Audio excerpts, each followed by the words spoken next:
awkward.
Okay, I am back.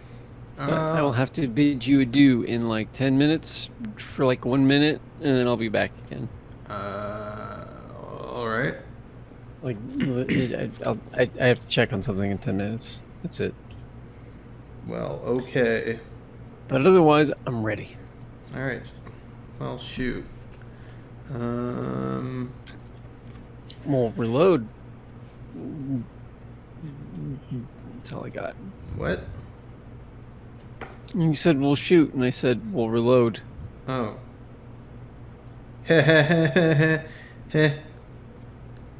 Haha.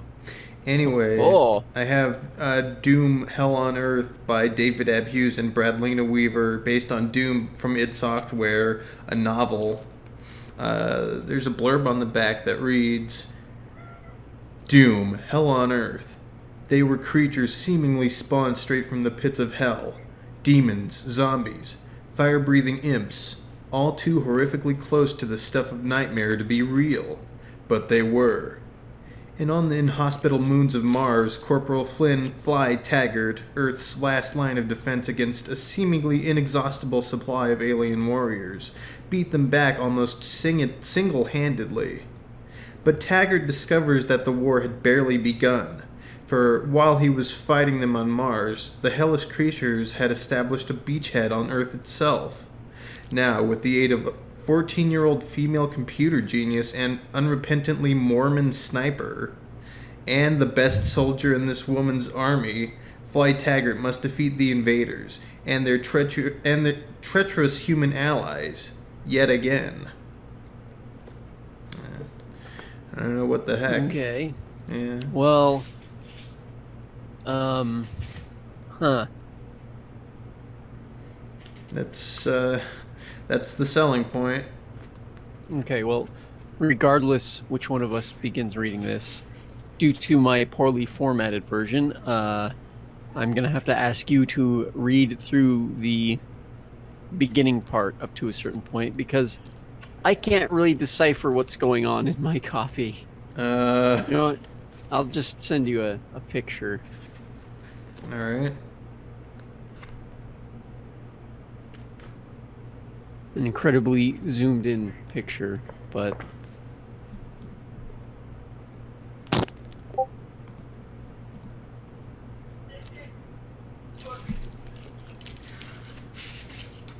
Huh. hmm. That's weird. For some reason, the fire monster seemed to have a 1. Yeah, that's weird. I think I'm missing some important information here. No, because that bit about the fire monster is not even in the book at the start. Oh my. Whoa. That's just extraneous text. You can probably delete that and we'll be good. Whoa. Ooh. Whoops. Okay. Yeah, I don't know what that's doing there. Whoopsicle. Yeah. Whoopsicle. Alright, we want to get the video rolling, or? Yeah. Alright. Well, I've got it loaded up. I don't know about you. Well, it will take me but a moment.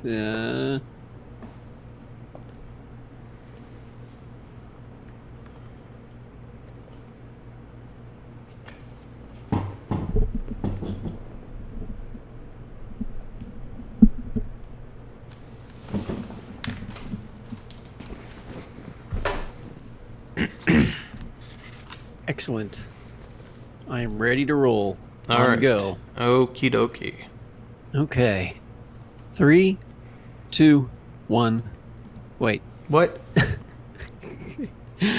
Have we posted links or anything? Yes, I have. Oh my goodness. Okay. All right. I'm on top Then of it. 3. Okay. 3, 2, 1. Go. Welcome back to this thing. We're going into Doom 2.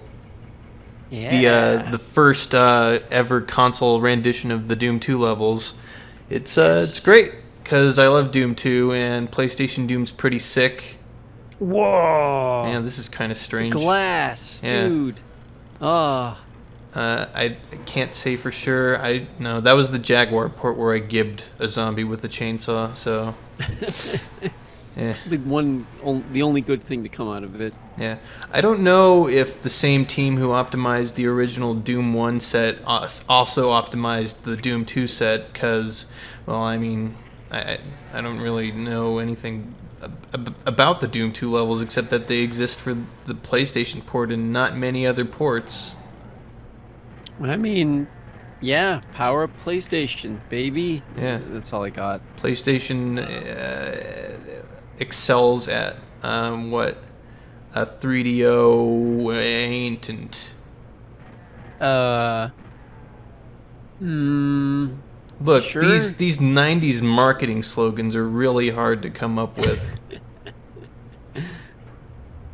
Well, if they would all just stop copying one particular slogan, I think things would be a lot easier. Yeah, well, yeah, that's true. I was going to try and come up with a rebuttal, but I had nothing.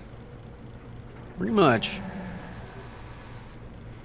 All right, I think we're going to let this first level happen before we go into Doom 2 Hell on Earth by David Ab Hughes. Yep, just let it sink in. Yeah. I learned something recently about this weird rocket launcher secret, in that it might have been a thing intended for deathmatch more than anything, because in net play there's actually a plasma rifle on that pedestal that activates the secret rocket launcher. So there's actually a reason to land on it, and therefore a reason to accidentally open up the rocket launcher in this map. But they didn't have. I believe. I'm gonna say. I guess they didn't have MP sector tagging and line tagging. Right, yeah, there's no multiplayer exclusive secret sector type. Right. I So wonder why not make the rocket launcher multiplayer only then, and just have the room full of stims. I don't know. That's a good question, actually. I don't know. It's weird Sandy Peterson design. I don't know if you know this or if I even mentioned it at all, but Entryway was by Sandy Peterson. Peterson. Yeah. So, it's got to have some kind of eclectic, eclectic? No. Some sort of eccentricity. Yeah. Something kind of estranged. But yeah, not much else to say until about halfway through Doom 2, so till then, enjoy the colors and this weird novel. Unless you have anything else to add. Of course. No, that's a pretty accurate description of what we're going to be experiencing for a little while. Yeah, alright. Here goes, Doom 2, Hell on Earth, Chapter 1. Oh yeah, we should probably catch people up who aren't in the know. Yeah. As a preface. Yeah, they spent about 2 or 3 chapters fighting the worst final boss ever. The spider mastermind kept slipping on jet oil and stuff. It was weird. So first it was slipping on bodies, and then it fell over. It straight up fell over and couldn't get up for a minute. Then it started to kill. And that was because it killed all of its own demons, which it continued to do for a while. Then it ran out of ammo for its main weapon. Then it slipped some more, and Flint Taggart and Arlene blew it up. Also worth mentioning is that the Spider Mastermind made Doom Guy experience his most horrible repressed memory of his dad being an embarrassing anime character. Yeah, embarrassing anime character at a museum in Hawaii, where he was purportedly, at least from what we can infer, he may have been running around flashing people. Yeah, who knows? Yeah, I don't know. But yeah, then they killed the spider, and then they were like, "Oh no, stuff's going on Earth, and we can't get there." And then Arlene's like, "Oh, I bet we can get there. Watch this." And then the book ended. Yeah, right, pretty much. All right. Classic video game cliffhanger. Yeah.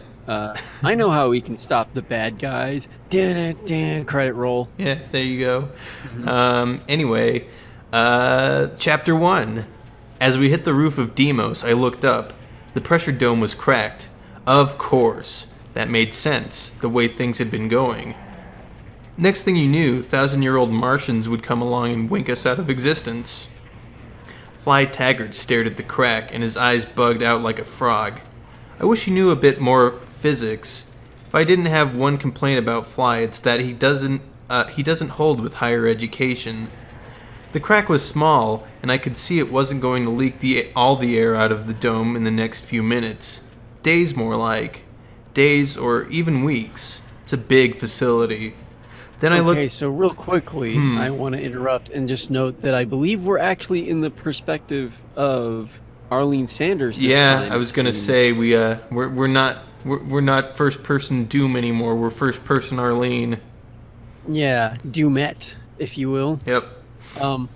And I can actually partly confirm this too because at a passing glance, I saw that the second and third books have perspective changes. Oh, really? So, but Yeah, then that makes it sound like book 4 will be Doom Guy all the way through again. Yeah, who knows? I did take a peek. Like, I kind of skimmed some pages in the other books, and I honestly didn't retain anything. So, Yeah, that's not surprising. It's a heck of a ride so far from yeah. what we've Oh seen. boy, I can't wait for the complete downward spiral. All right. Wait, that didn't already happen? Well, Do you see that, boss? well, I mean, there's always further down that you can go. So. I mean, Rich called it a cyber dude. Cyber Dude. Come Oh yeah, on. Bill Rich was there for 3 chapters and then he died by an imp. Yeah, That's an by important imp. plot point too. yeah. He served the purpose of the character who activated the gates and also accidentally programmed the cyber demon. Oh yeah, huh? I guess that was his important role. Was that he made the cyber demon. Yeah, the cyber dude.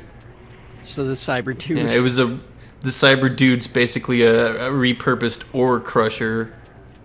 Yep. I mean, that's some interesting lore, I guess. I don't know why it has to look like a giant minotaur, but okay. Well, Anyway, Anyway. then I looked past the crack and saw that what that huge Marine corporal was really staring at. We weren't orbiting Mars anymore. The entire moon of Deimos had just taken a whirlwind tour of the solar system. I swallowed hard. We were staring at Earth. I guess we know their invasion plans now, I said, feeling the blood rush to my face. Fly plucked at his uniform. Lieutenant Weem's uniform, except he pulled off the butter bars, like it had suddenly started itching. Well, at least we stopped them, he said. Look again, Fly. The globe was flecked with bright pinpoints of light, flares of explosives, millions of times more powerful, more hellish than any we had ducked or lobbed back here on Deimos. I pointed to the obvious nuclear exchange blanketing our home, dumping like a few billion tons of radiation, fallout, and sheer explosive muscle on everyone we've ever known. Looks like they've already invaded. Fly suddenly latched onto my arm with a vice grip of raging emotion. I tried to pry his steel hands loose while he hollered in my ear, "It's not over, Arlene!" PFC Arlene Sanders, United States Marine Corps, that's me. We've already proven who's tougher. We won't let it end like this. Right. Me and Fly, and nothing but weapons, ammo, and a hand with some fingers on it. We were going to jump from LEO down to the surface of Earth. Or maybe we drive the planetoid down and land it on Point Mugu. I guess you couldn't consider Deimos strictly a moon anymore, since it appeared to be mobile. We were stuck a mere 400 clicks from where we wanted to be, but that was 400 kilometers straight up. What's more, we were flying around Earth at something better than 10 kilometers per second. Not only would we have to jump down, we'd better do one hell of a big foot drag to kill that orbital velocity. And after that, we'd solve Fermat's last theorem, simplify the tax code, and cure world hunger. The last one was easy enough to fix. The problem wasn't that there wasn't enough food. It was just in the wrong places and didn't last long enough. I once heard an old duffer say All we really needed was food irradiation, seal meals, a bunch of rocket mail tubes to plant food in the center of the famine du jour. Rocket mail tubes. Fly, I shrieked, jumping up and down. I know how to do it. Do what, damn it? Could we do it? I did some fast rule of thumb calculations. Our mass versus that of a typical care package from Mars. The sort they sent up to the grunts like me serving on Deimos. The Earth's gravitational pull compared to that of Mars. It's harder to fly up and down off Earth's surface than the Martian surface. Maybe. No, it would work. Well, maybe. I know how to get us across to Earth, Fly. Did you know there's a maintenance shed for unmanned shipping rockets on this dump of a moon? No, he said suspiciously. Of course he didn't. He was never stationed here, like I'd been. It was a garage where the motor pool sergeant kept all the mail tubes, the shipping rockets. I had no idea why they were called mail tubes. We send our mail electronically, as the universe intended. A one-way ticket to Earth, I summed up, trying to penetrate that thick skull of his. If we can find any kind of ship, we go home and kick some zombie ass again. All over again, he breathed, catching my drift at last. Well, hell, we're professionals at this now. We continued looking at the familiar blue-green sphere of Earth as the unfamiliar white spots appeared and disappeared all over the globe. An old piece of advice floated up from deep in my memory. Don't look down! We gazed upon the white clouds, so beautiful that they reminded me of what we'd been fighting to save. Were we too late? Part of me hoped so, a part that just wanted to sit down and rest. We'd fought those damned ugly monsters until we were too tired to fight, and now it was looking like we had to do it all over again. All at once I noticed a sprinkling of flares all over California, my home state.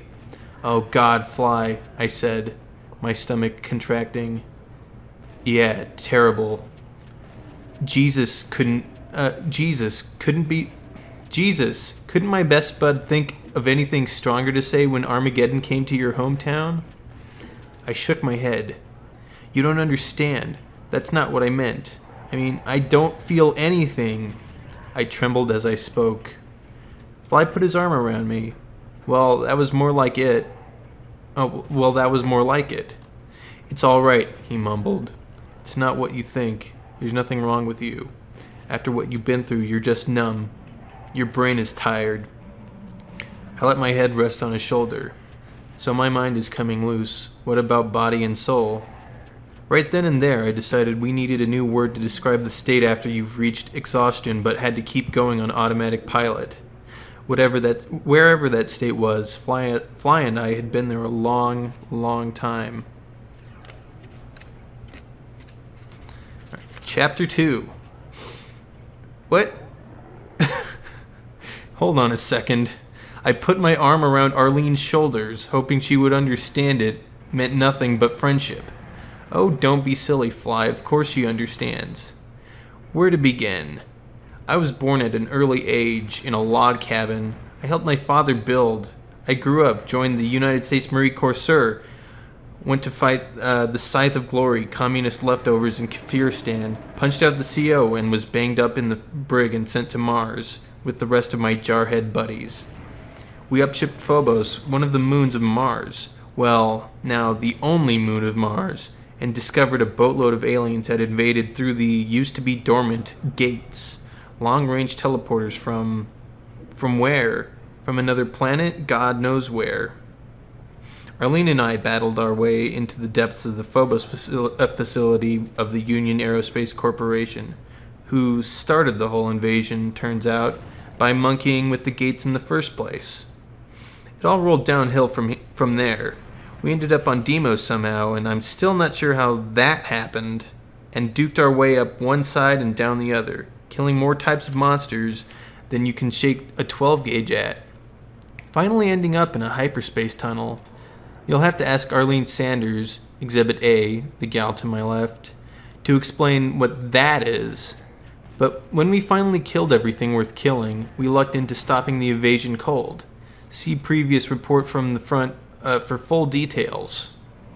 In the end, we faced down the Spider Mind, that handy nickname chosen for the spider-shaped mastermind of the invasion chosen by Bill Rich, Requisat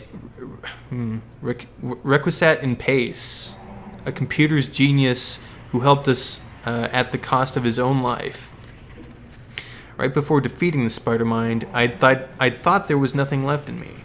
I was certain that I couldn't have continued without Arlene, a physical reminder of what we were fighting for, like old-time war propaganda. While she breathed, I had to breathe and fight. Blame it on the genes. We'd had the strength to go against hundreds of monsters. We weren't about to let a little thing like the laws of physics stop us now.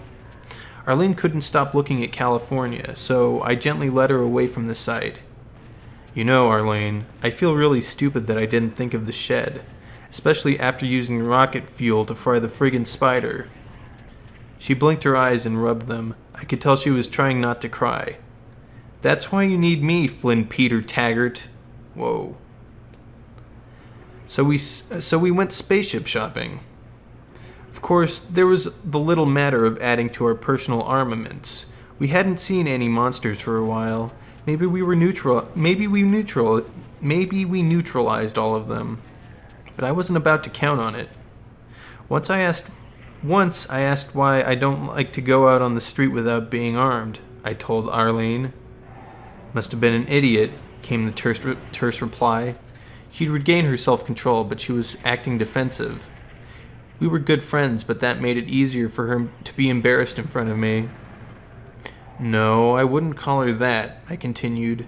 But she'd lived a protected life, never came up against the mother of all storms. What's that? Arlene wanted to know. Late 20th century street slang for when the bad mother on your block decides it's time to teach you a lesson. At such times, it's advisable to carry an equalizer. Like this? Arlene asked, bending down to retrieve an AB-10 machine pistol, her personal fave. Every little bit helps. If my friend had one of those in her purse, I began, but Arlene interrupted. Too long to get it out. I like to carry on my person. Yeah, I was about to say if she carried, she might be alive today. Arlene stopped rummaging through the contents of a UAC crate and looked up. Oh, Fly, I'm sorry. Sometimes you get a lesson only one time, and it's pass-fail. I playfully poked the air in her direction. Welcome back, I said. What do you mean? She asked, squinting at me, the way she always did when I made her defensive.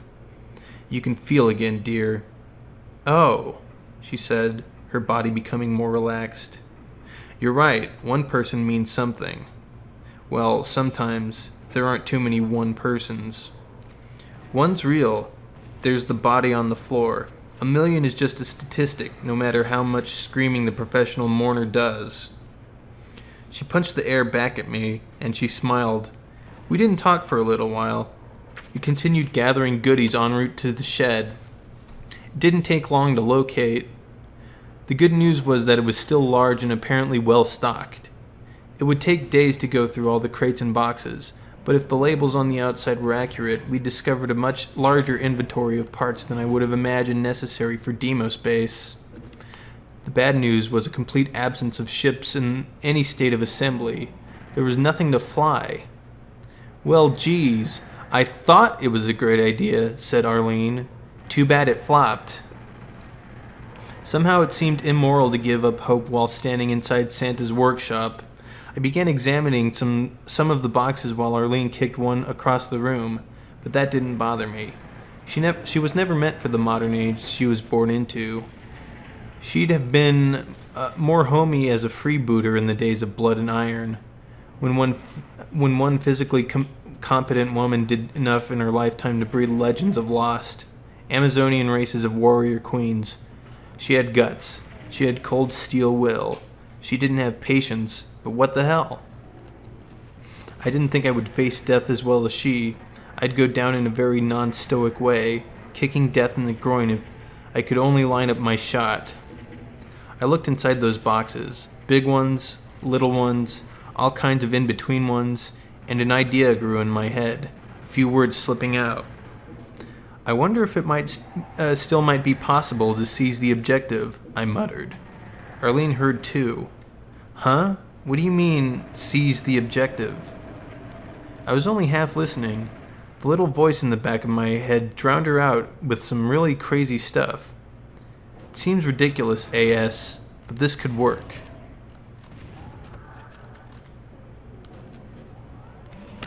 Chapter 3.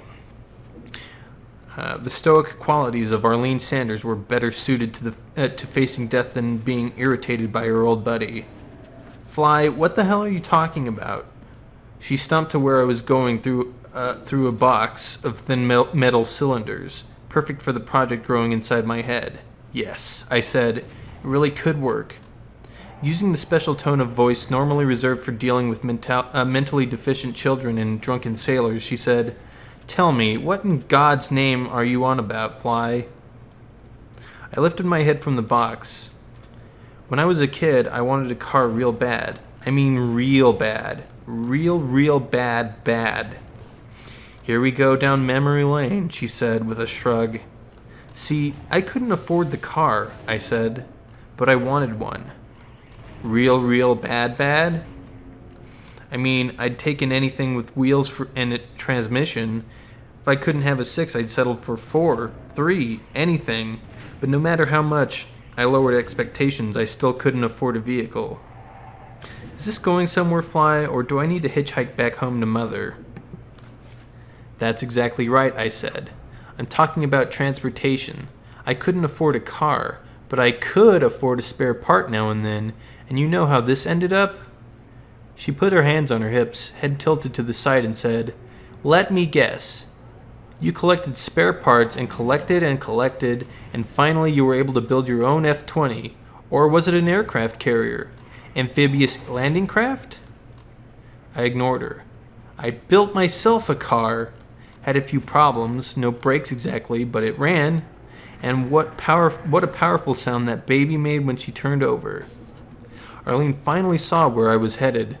Memory lane dead-ended right here on Deimos. Fly, you're BSing me. No, I really built an auto. You are insane if you think you can build a freaking spaceship out of spare parts. I literally jumped up and down. You thought of it too, I said. Great idea, isn't it? We can build a rocket and get off this rock. She was very tolerant. Fly, an automobile is one thing. You're talking about a spaceship. I looked her straight in the eye. After all we've been through, you're going to tell me we can't do this? She looked me straight back. Read my lips, she said. We cannot do this. We have nothing to lose, AS. It can't be any harder than taking down the spider mind, can it? Can it? You have a point there, she said grudgingly. So how do you propose we start? She was always annoyed when I used reality to win an argument. I knew it was possible, but not without a manual. We need some tech, I said. Tech? Plans. Then we can give it to our design department. Don't tell me. I'm the design department. I smiled. You're the design department. And what are you, Fly Taggart? Everything else. We were looking for a manual. 10 minutes later, we found one in the most logical place, which was the last place we'd look, naturally, next to the coffee maker. I tried to get Arlene to make us a pot of coffee, but she stared at me as if I'd grown a third head. So I made it myself. I'd forgotten that Arlene didn't indulge, but that was all right with me. I figured since I was in the production line, I needed all the caffeine I could survive. Next, we inventoried everything we had to work with. Our best choice was to make a small mail rocket intended for one person, but capable of seating 2. If they were really chummy, I wrote a list of parts needed and found almost everything within 3 hours, except for a thingamabob. I knew what it was really called, but I couldn't think of it. We spent another hour searching, and though we didn't come across it, we located more tools that would be of immeasurable value.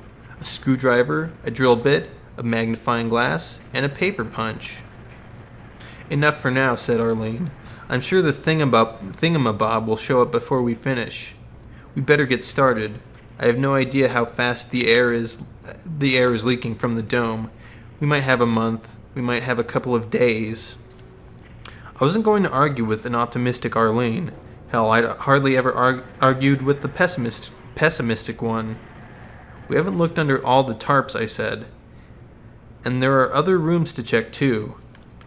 There's one more shopping expedition required before we start work. We need enough food and water to hold us through the job, and all the spare liquid oxygen tanks and hydrogen tanks we can find. Arlene nodded. We were in a race with a bunch of air molecules, and they had a head start. In addition to oxygen for fuel, we actually needed to breathe now and again over the next few days, weeks, whatever.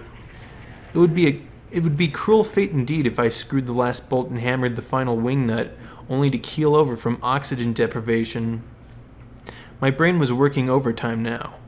The pressure is dropping so slowly we're not going to notice when it gets dangerous. Can you rig up something to warn us when to start taking a hit of pure oxygen?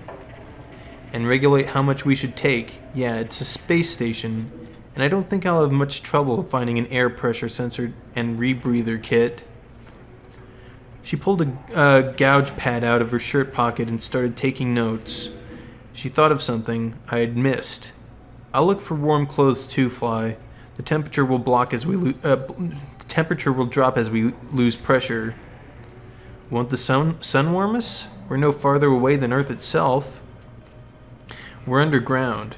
All this dirt makes a great insulator, unfortunately.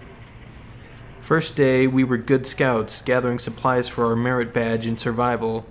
I regretted that we couldn't move what we needed to a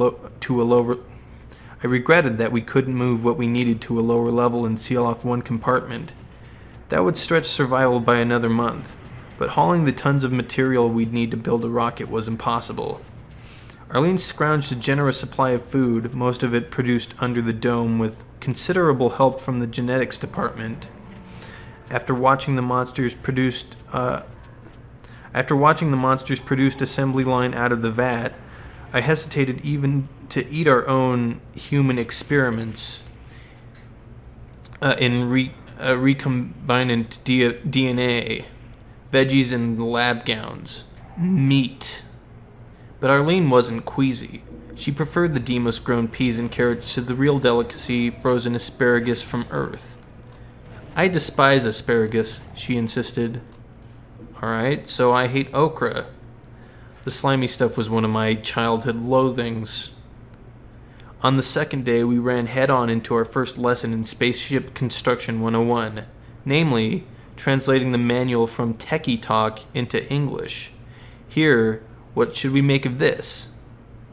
The ZDS protocol provides reliable flow-controlled two-way transmission of unenriched fuel cell packet deliverables from nozzle to socket.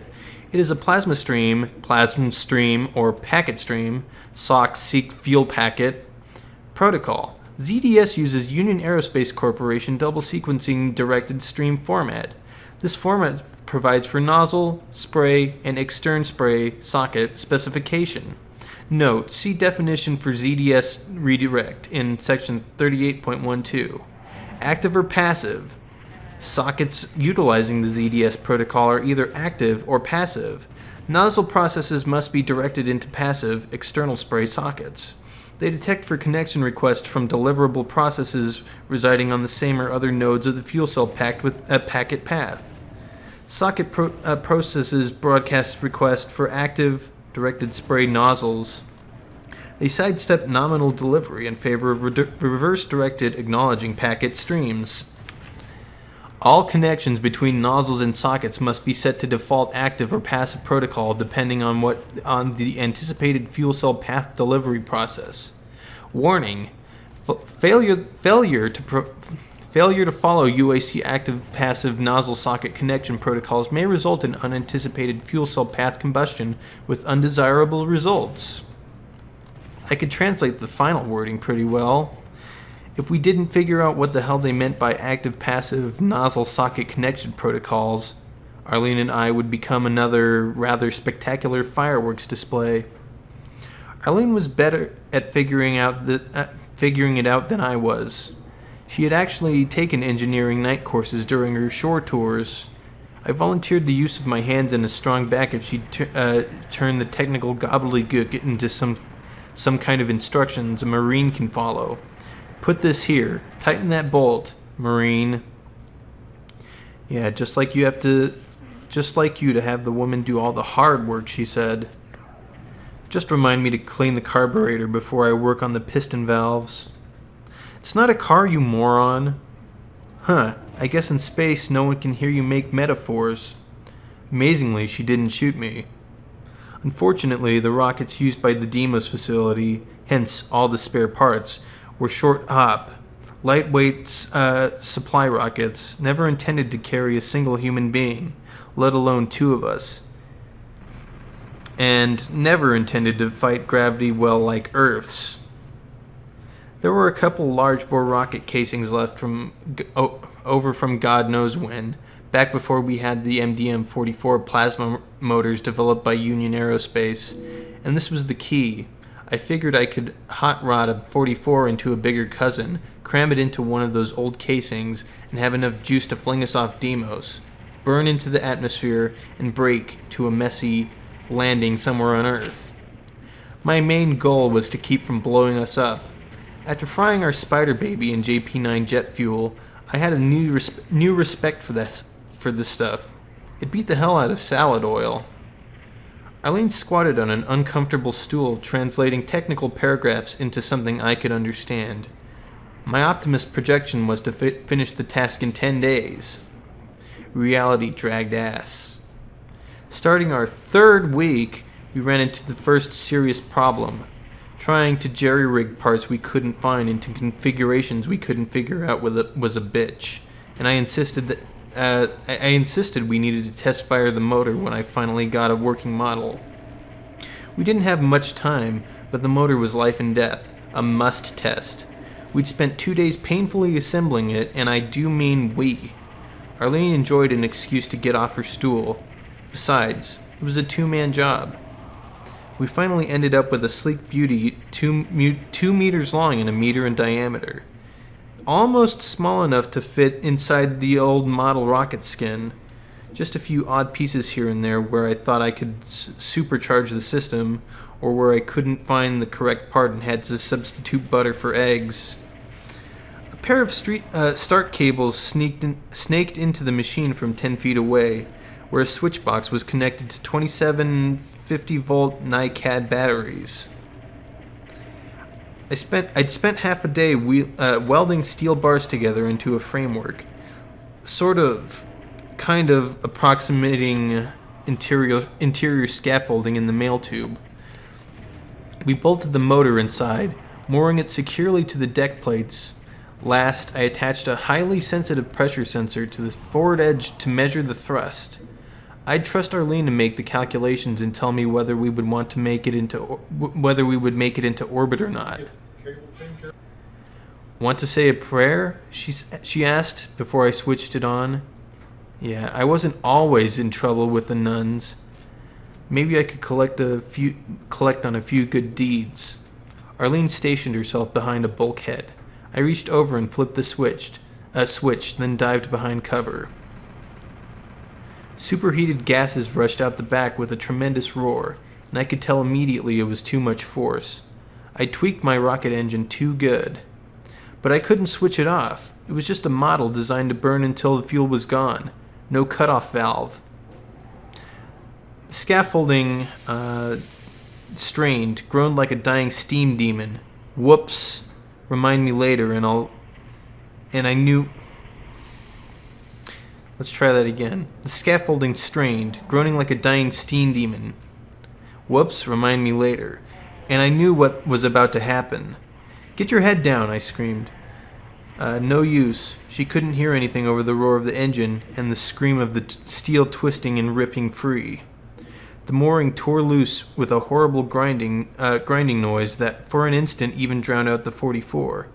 My beautiful working rocket engine broke free, ate the pressure sensor with one gulp, and smashed through a dozen boxes of precious parts before making a smoking hole against the nearby bulkhead, leaving a perfectly straight series of holes, like a cartoon. Chapter 4. Destroy... No. Do you want to keep going? You can take over if you like. I have no preference. If you're into it, don't let me stop you. You go ahead. I need a break. Also, Fish Thrust. Yes, we're narrating Doom: Hell on Earth by David Ab Hughes, the novel. We finished the previous one last night. Yep. And that archive will go up on YouTube pretty soon. It's already on YouTube. Oh, it is? Hey, all right. Well, the full story of Flynn Taggart Part 1 is available to the world now. For better or worse. Ugh. All right. Let me just find here. Okay. Chapter 4. Hopefully. Destroying the bulkhead on a doomed base, or even some spare parts, was no cause for alarm. Destroying the motor was something else again. Arlene screamed something obscene, but I couldn't hear her over the ringing in my ears. We got off lucky. Oh, hold on. I need to pause the stream because I just realized that I'm hearing myself in the background. Excuse me. Okay. It could have struck the JP-9 and ended everything. After we extinguished the fire and salvaged what we could of the motor, Arlene looked at me humorlessly. Flynn Taggart, what deviltry did you do to those poor nuns? Can you rephrase that after what we've been through? We were both a little punchy, getting by on shifts of 4 hours sleep. But no spider minds were trying to kill us, no imps throwing a wrench in the machinery, no hell princes setting fires worse than the one we'd just put out. It felt like we were on vacation. All right, to fill in a bit. An imp is what we dubbed the brown, spiny, leathery alien that throws flaming balls of mucus. Hell princes looked like the typical devil from my troubled youth in Catholic school. Red body, goat legs, horns, and they too threw something noxious that killed you real dead. We pretty much decided it had to be an example of genetic engineering, since it was too close to a human conception of evil. We had also killed demons, which I privately called pinkies, that were huge, pink, hairy critters with no brains but an awful lot of teeth. Flying metallic skulls with little rocket motors, invisible ghosts, and an unbelievable horde of zombies. Spiritually, they were the worst, for oftener than not, they were our own buddies and comrades at arms, reworked into the living dead. But the granddaddy monster of them all was the Steam Demon, so called because it was a 5-meter-tall mechanical monstrosity with a back rack full of rockets and a launcher where its hand should have been. When it moved, it sounded like a steam locomotive and shook the ground. None of that was important compared to one fact. Arlene had completely changed her mind about building the rocket. "I'm sorry I ever doubted you," she said. "I guess it is possible." But now I was the contrarian. "We did all the calculations right, AS. We checked and triple-checked everything. How could the engine be so much more powerful than we thought?" She smiled. "Because they obviously deliberately understated the capabilities in the technical literature, probably for security reasons. So, all our calculations are worthless crap. How are you going to fly this thing?" She didn't seem overly concerned. "Fly? The vehicle hasn't been built that I can't pilot." Well, this rocket hasn't been built, has it? You know what I mean. If you build it, I will fly. I swear." I didn't know what to say. I had no idea whether she was or wasn't a hotshot rocket pilot. We don't get much call for that in the light drop infantry. But now that she believed in the rocket, nothing was going to stop us. There were other motor parts, and we patched together something I figured was 80% ready. There was no time for better. The air was growing thinner, and the temperature was dropping. The crack in the dome was finally taking its toll. The pressure dropped so gradually we didn't even notice. After a while, I found myself panting for air after climbing a ladder, and Arlene had to rest after every part she handed me. Then a couple of days later, I realized my mind was wandering in the middle of a task. I focused, then wandered again. Arlene was able to maintain her concentration. Maybe being smaller, she didn't need as high a partial pressure of oxygen. But both of us were getting mighty cold. When I saw Arlene shivering while working, I made her throw in a couple of sweaters and did the same.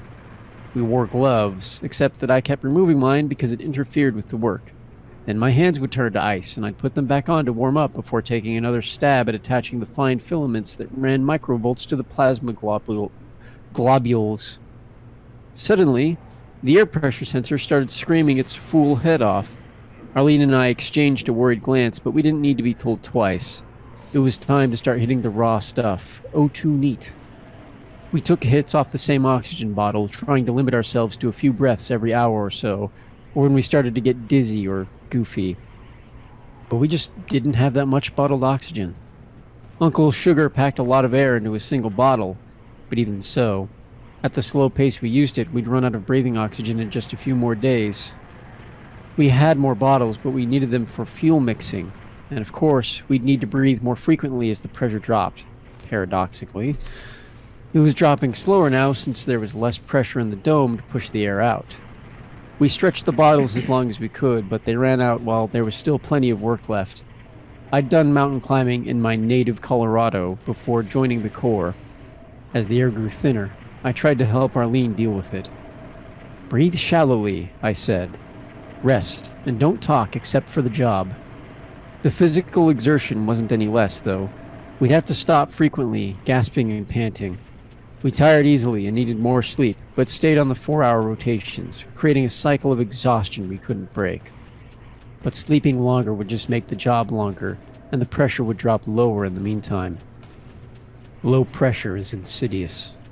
There are obvious effects: exhaustion, trouble breathing, and cold. But there are other symptoms people don't often think about. Your ears ring. It's hard to hear sounds. Thinner air makes everything sound muffled and tinny.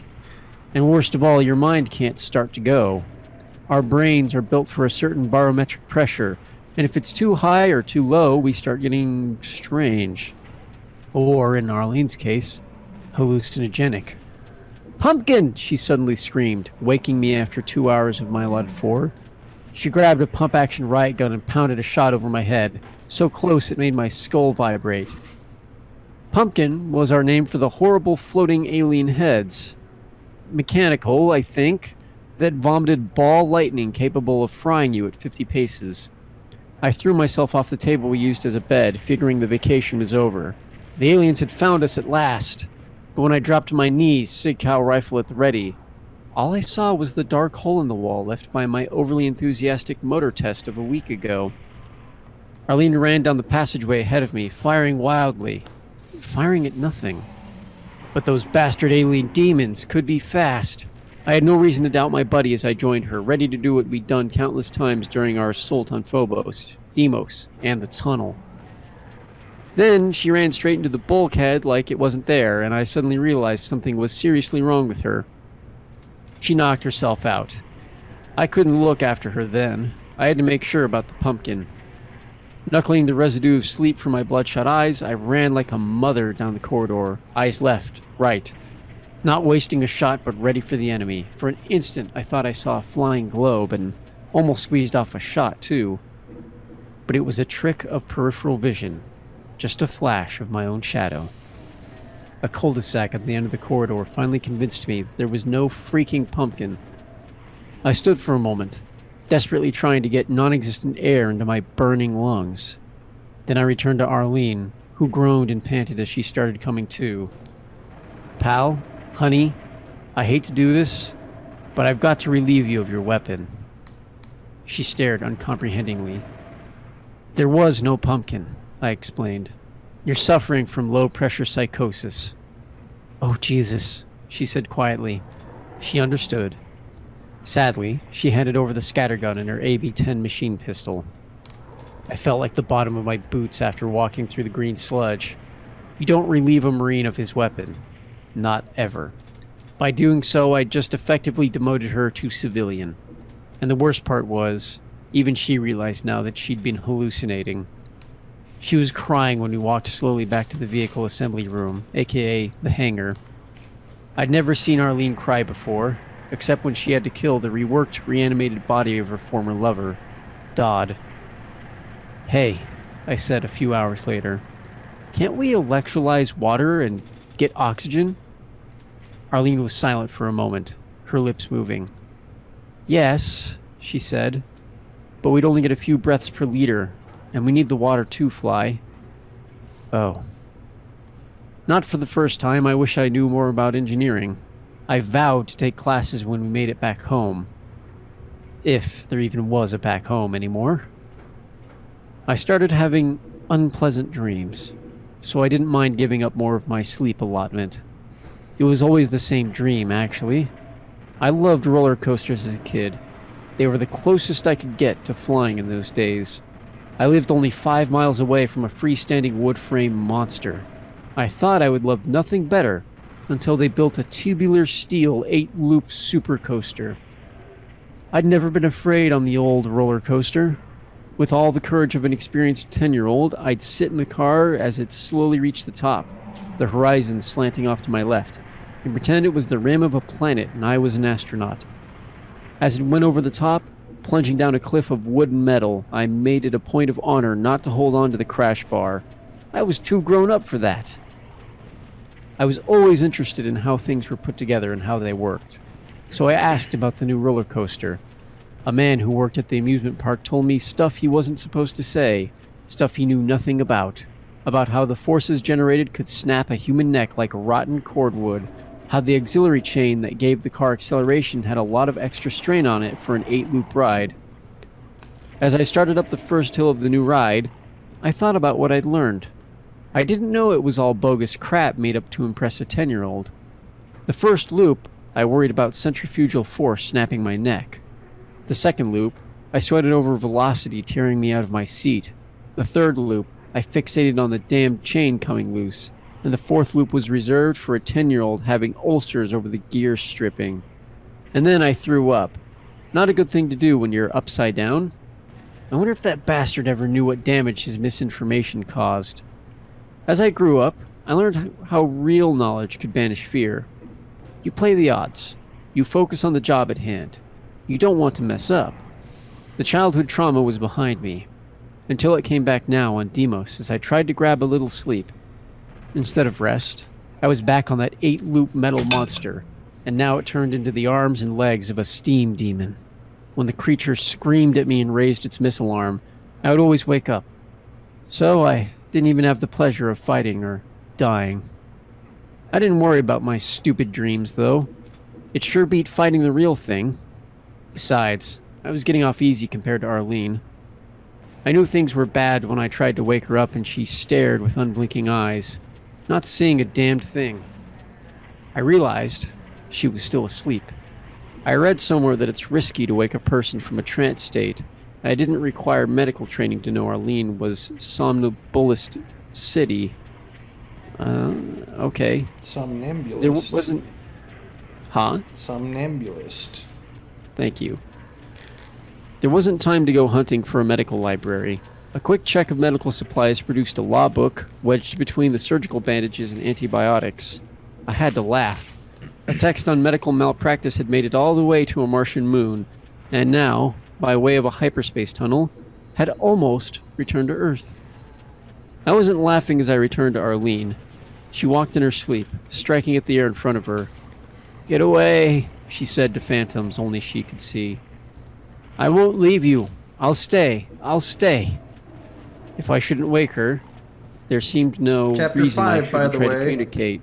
Oh, man, that's a really small gap on my book. Very innocuous. Yes, Chapter 5. If I shouldn't wake her, there seemed no reason I shouldn't try to communicate.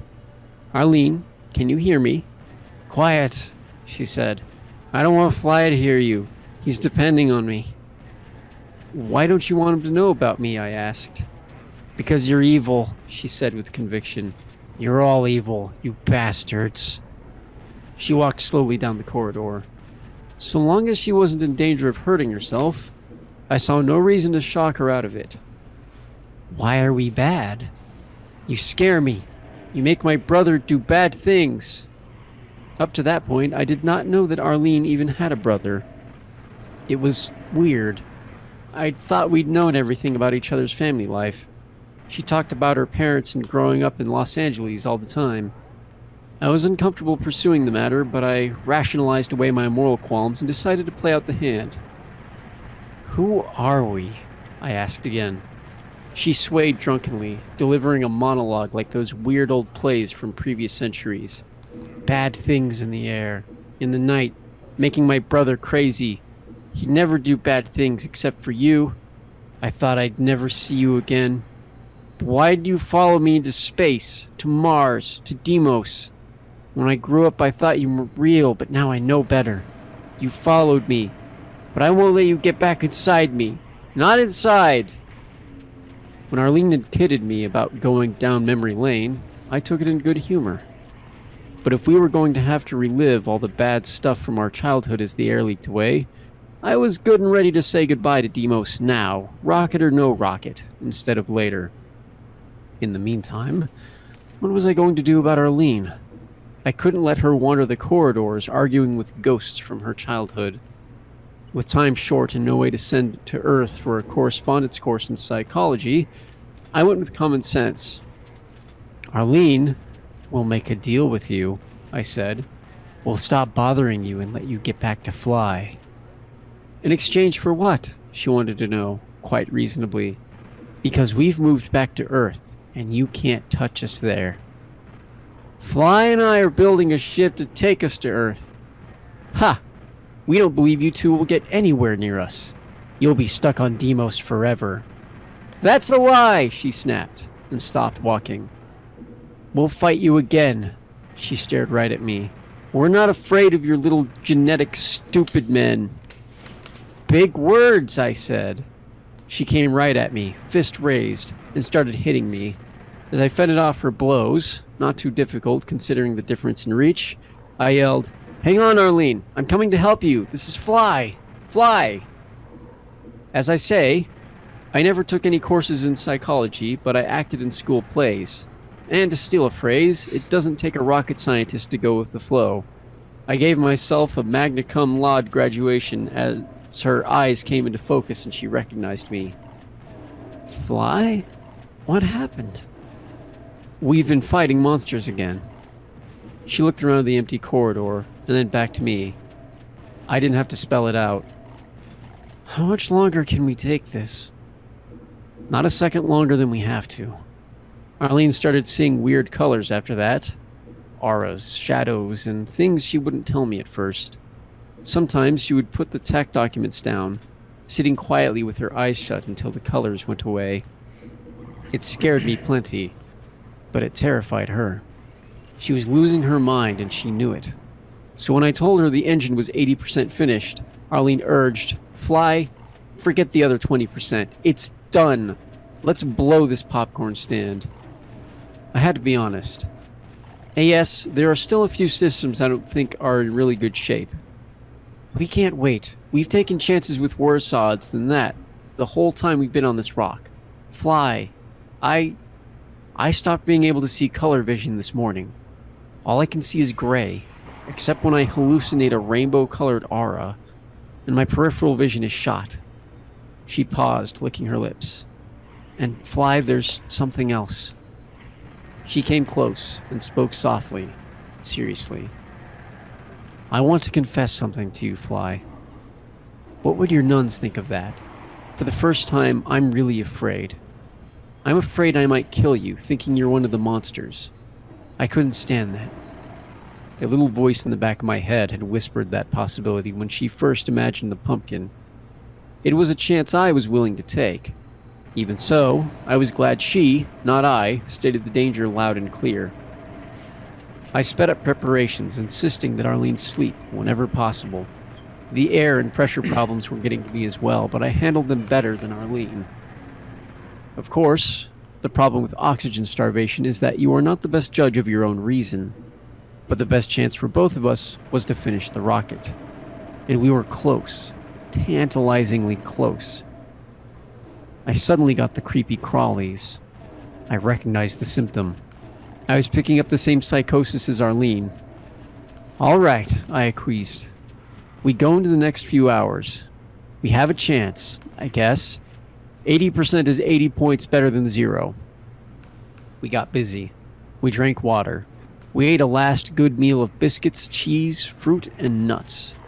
The Eskimos say that food is sleep, by which I guess they mean if your body can't get one kind of recharge, you might as well take the other. Arlene abandoned me to work out the telemetry program that would, God willing, launch us, kill Deimos orbital velocity, dropping us into the atmosphere, then take us down, at which point she'd hand over control to me to find a suitable spot to touch down. Fortunately, it was basically cut and paste. I doubt she could have written it from scratch, not in the condition she was in. The hand of God must have graced her, though she'd never admitted, for her to keep it together long enough to patch it together. As we prepared to leave, I kept running the basic worries through my mind. The mail tubes were designed for Mars, which has only a fraction of the atmosphere of Earth and a much lower gravity.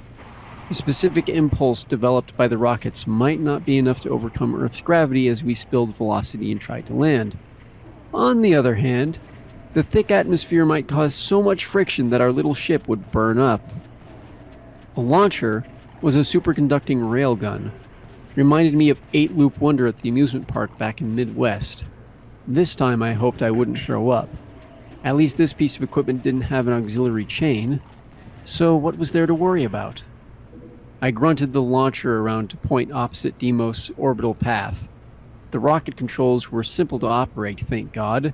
Throttle, stick, various navigational gear that I didn't really understand, and environmental controls, all arranged around my face in a tremendously uncomfortable position. Then suddenly, a few hours before our scheduled departure, Arlene totally freaked out. At first I thought she was joking. She strolled up to me and said, "Don't try to fool me. I know what you really are." "Yeah, a prize SOB," I said distractedly. A moment later I was on my butt with Arlene's boot on my chest and a sharpened piece of metal against my throat. Looking into her eyes, I saw the blank look of a zombie. And for a moment, Jesus, I thought they'd somehow gotten her, reworked her. But it was just the low pressure, or maybe slow oxygen deprivation. I talked to her for 5 minutes from my supine position, saying anything, God knows what, anything to snap her back to some semblance of herself. After a while, she dropped the shiv and started crying, saying she had murdered God or some such silly nonsense. I wasn't going to abandon her no matter what, but there was nothing in my personal rulebook that said I had to make it any more difficult. We had medkits in the shed. I gave her a shot. She struggled, coughed, and turned to me. "Why can't we eat our brothers?" she asked. Then the drug took effect. She'd be okay. In the mail tube rocket, we'd have more pressure, and, more important, more partial pressure of O2. She'd be alright. I hoped. I put her aboard the rocket, threw in a bag of supplies, and squeezed in next to her. It was like being in a sleeping bag together. Or a coffin. I positioned myself so I could just reach all the controls, took a deep breath, and got serious. Just before lighting the cigar, I remembered the stark terror of riding the E7 seat of an S8 Sub-Hunter Snark jet and coming in for my virgin landing on an aircraft carrier. Trusting entirely to the guy on the other end made me more nervous than the idea of landing on a postage stamp. Well, this time, for better or worse, I was the guy with the stick. Considering that I'd never flown anything but a troop shimmy over some mountains, I almost wished I were back in the S8. I threw the switches, pushed forward on the throttle, oddly similar to a passenger airliner, and the rocket slid along the tube, launching at 10 Gs. Arlene was already out, of course, and missed the pleasure of blacking out with me. Suddenly, I discovered myself in a strange room, a faint hissing catching my attention. Black and white, no color. I knew I should know where I was, but all these things, this equipment around me was... I should know my name too, I guessed. Then the sound cut back in. "Fly," someone said. A command? Fly.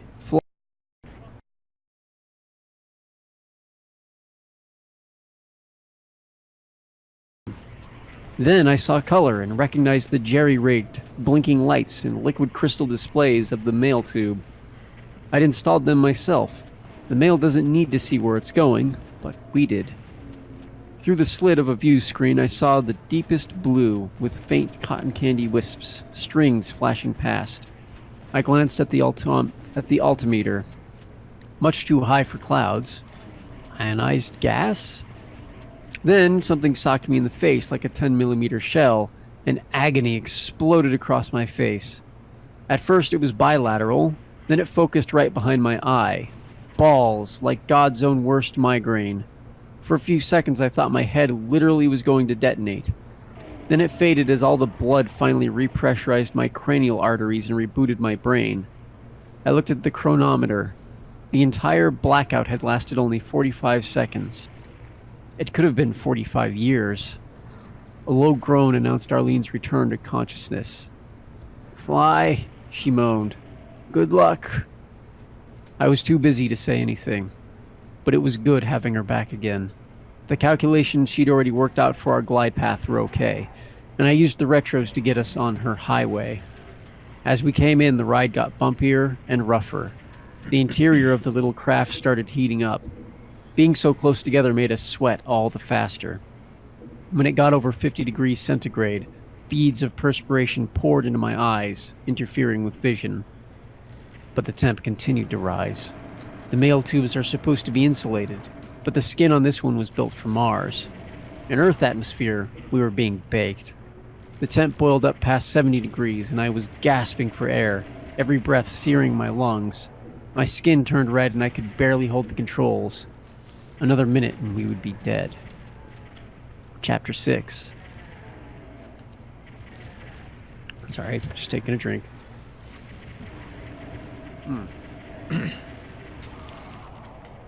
I'll take over at chapter 7. Yeah, okay. 3 at a time. Yeah, sure. Okay. "Fly!" Arlene screamed. "Blow the oxygen!" "We'll lose it, but it'll heat up and blow at the exhaust, cooling the interior." "Not again," I said. "Huh? We'll be low in air again." "Do it, Fly, or we'll fry." We took turns making the other face unpleasant facts. It was something like being married. I did as she commanded.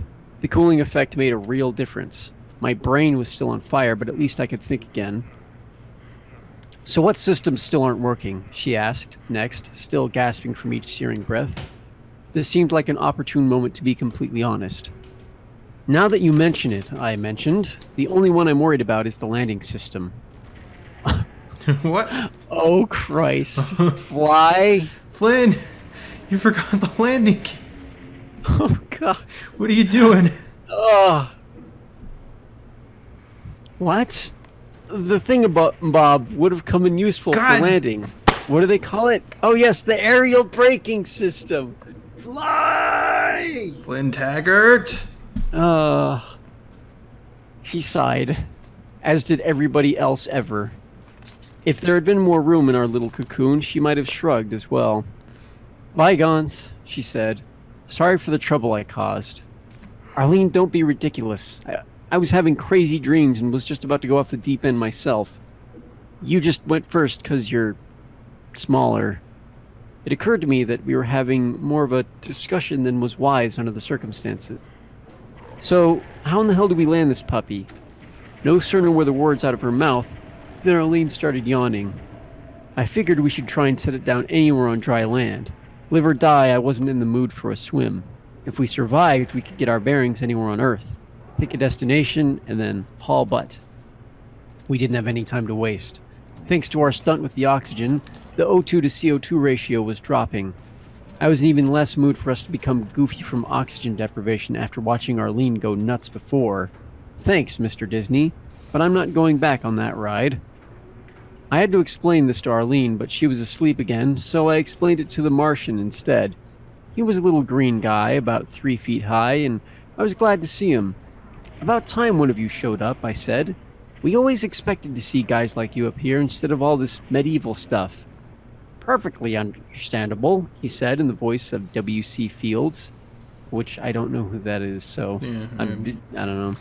These demons are our pain, but they're welcome to Deimos. Why is that, I asked. Confidentially, it's an ugly moon, don't you think? Not all the work of beauty like Phobos, a drinking man's moon. Speaking of which, you wouldn't have some whiskey on you. Sorry, only water. He was very offended. You mean that liquid fish fornicate in? We Martians don't care for the stuff. You can drown in it, you know. Now ours is a nice dry planet, rusty brown like that car of yours after you abandoned it to the elements. Mars is nice and cold. Good practice for the grave. Are you sure you don't have any booze? I figured he was bringing up drowning just to scare me. If Arlene and I didn't burn up in the atmosphere, there was always a good chance of winding up in the drink and drowning like shuttle pioneers had in the 1980s. Besides, he'd raised a certain issue and I wanted an answer. Why does Phobos look better to you than Deimos? I asked. My dear fellow, Phobos is the inner moon of Mars. Deimos was always on the outs even before those hobgoblins hijacked it. The outs is a bad place to be, and you are out of time and going to die and betray Arlene and betray the Earth, you puny little man with your delusions. While he was talking, he was growing in size, and the sharp teeth protruded beyond his sneering lips. The eyes flamed red as the rockets flamed red, as the sky was underneath and overhead all at the same time. And I was screaming, "You're one of them! You're a demon imp specter thing! You tricked me!" "Fly," said a comforting voice from behind the Martian. "Fly. You're hallucinating." "I knew that," I told her as the Martian faded from view. "I knew it all along." A quick check of the cabin gave a head count of 1, myself, 2, Arlene, 3, no Martians. I checked again to make sure. Yep, just 2 humans, no monsters, no Martians, not much air, definitely not enough air. "We've got to land this quickly," I said. It's all the same to you, Fly. I can wait until we can land it safely." The atmosphere got thick enough that I pulled the cord to extend our mini-wings. Instantly, we started buffeting like mad, shaking so hard I thought my innards would become outards.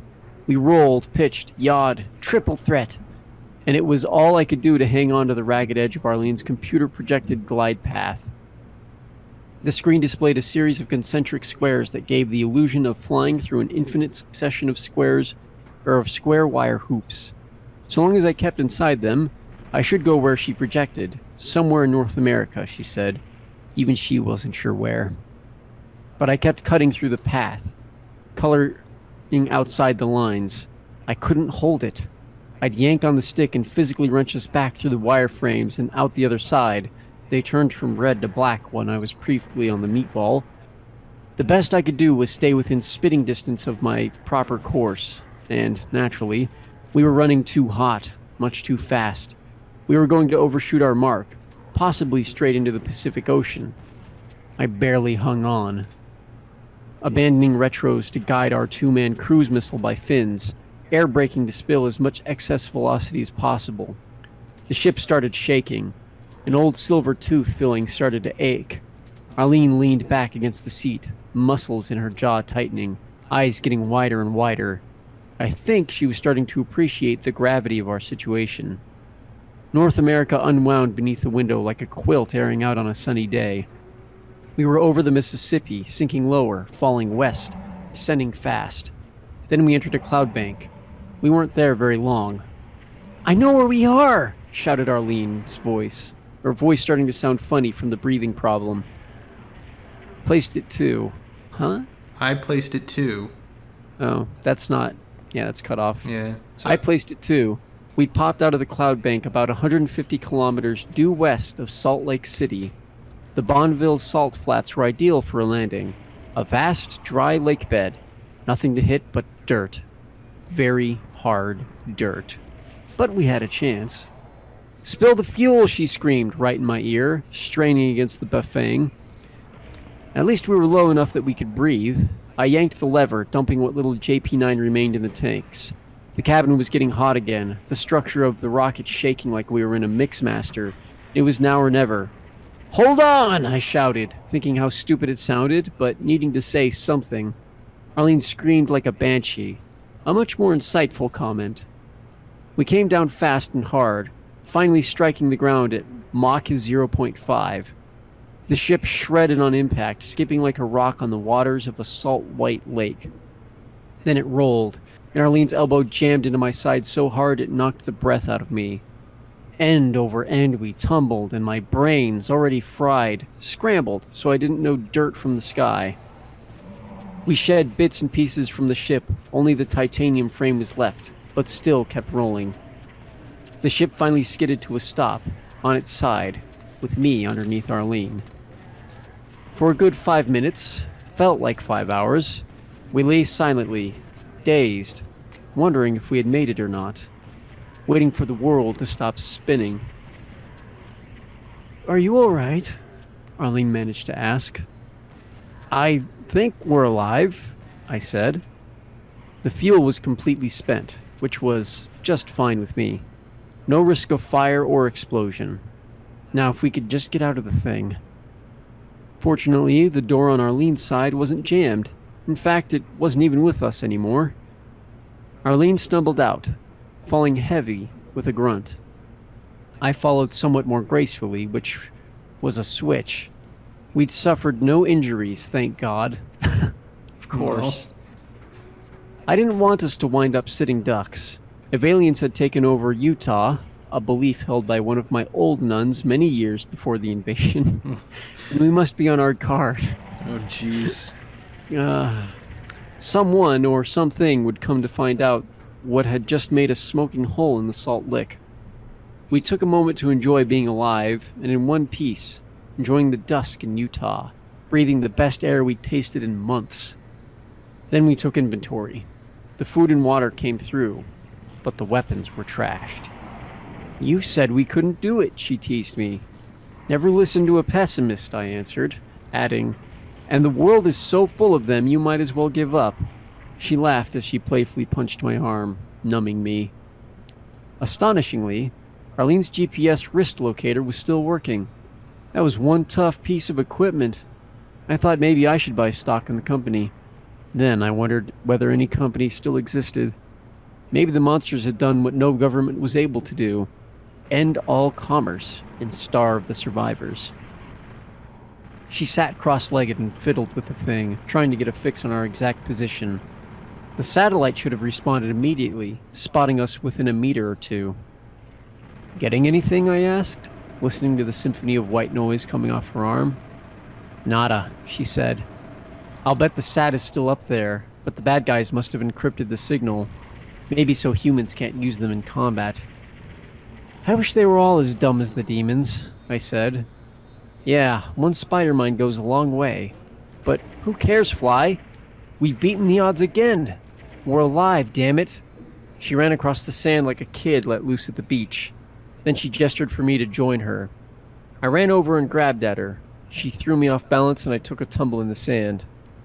"Clumsy," she said, sounding as young as she had when sleepwalking through her walking nightmare on Deimos. But now it was a lot more pleasant. "We don't have time for this, you know," I said, but my heart wasn't in it. "We don't have time to be alive or to breathe air, but here we are, still in one piece. God, I didn't think we were going to make it.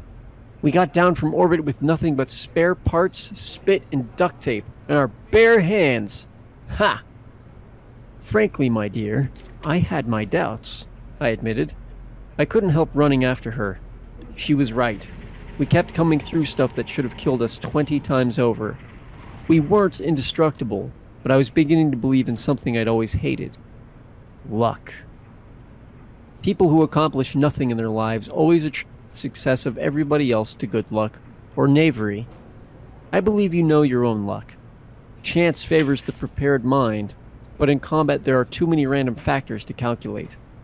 Arlene and I were feeling cocky. We had plenty of reason to be thankful. "I wonder what the radiation level is here," I said. "Do we have to know?" she asked, skipping. It didn't look like any bombs were going off in this area. "Not while we were watching," I pointed out. "There's no reason to nuke a desert. It's already a wasteland."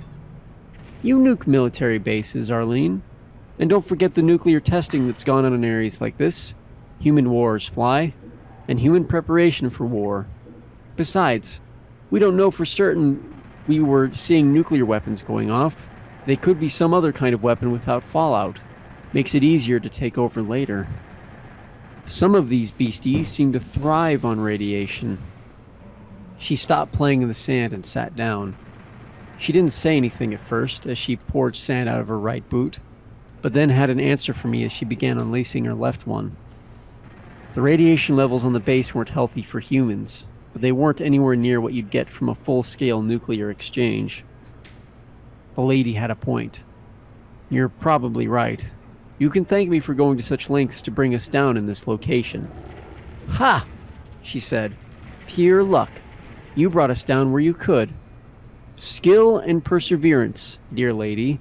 One of these days I'll explain my theory of luck to you. End of chapter. All right. Chapter 7. For the moment, I was glad to join her sitting in the sandbox. I ignored the little voice in the back of my head that worked overtime to keep us alive. It said we didn't have a moment to waste. The monsters of doom could be upon us any second, burning away our little victory faster than the setting sun. Comes a time when you have to say the hell with it, if only for a moment. Arlene and I had recently faced the worst thing anyone can face. Worse than the monsters or dying in space. We knew what it meant to lose your sanity and come back to yourself again. Arlene started whistling Molly Malone. She'd pick one of the few songs to which I knew the words. I sang along. All that was missing was a bottle of Tullamore Dew, the world's finest sipping whiskey. As it was, our duet seemed to transform the lengthening shadows of dusk in Utah into the cool glades of Ireland. I wondered if doom had come there. Were the demons in Dublin? Did the men there see little green leprechauns instead of Martians in their moment of madness? I wondered about the whole world, and it was too much for me. Right now the world was a stretch of desert in Utah. What we could do for ourselves, for the human race, for the world, would be determined here, as it had been on Deimos, and before that Phobos.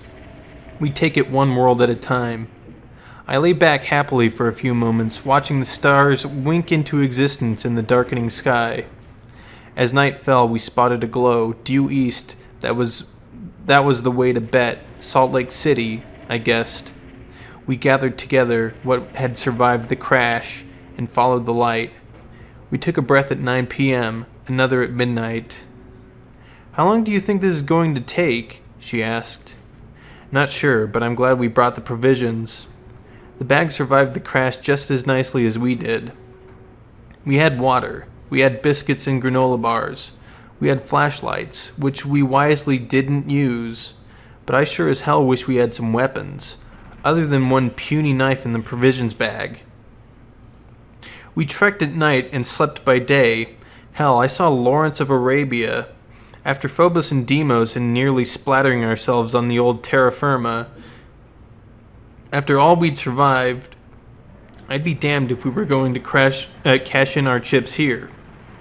Hell, we could go to Nevada to do that. The water held out better than the food. We huddled together in the cold during the day when we slept. We could have made a fire, but no point giving away our location with unnecessary light. And there was one thing about the situation creepy enough to encourage caution, even though we hadn't run into any trouble yet. Arlene was the first to notice it. Fly, there are no sounds. What do you mean? I asked. We crunched along in the night, heading toward a glow that seemed barely bigger than it was 3 days ago. The night creatures, no owls. Are there owls in the desert? I don't know, maybe not. But there should be something. No bugs, no lizards, no nothing. I thought about it. If we've seen the collapse of civilization, you'd expect wild dogs. There's no coyotes, nothing. Even out here, there ought to be something, unless everything was killed by the weapons. No, that can't be right. We'd be puking up our guts by now from poison or radiation. That light suggests somebody's still in business. I hope so, she said. So you think that's Salt Lake City? Should be. Salt Lake City, Utah? Unless it's wintering in Florida. She was silent for 100 paces. Then she cleared her throat.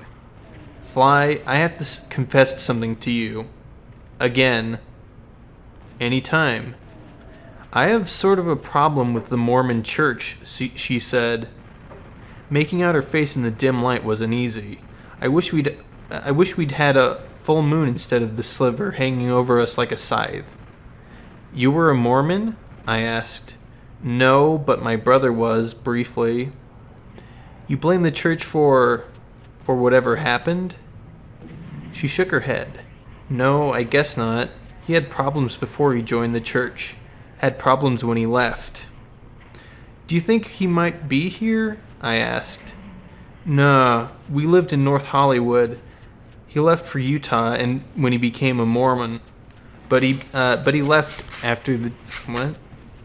But after he left the church, I don't know what became of him. I don't care if I ever see him again.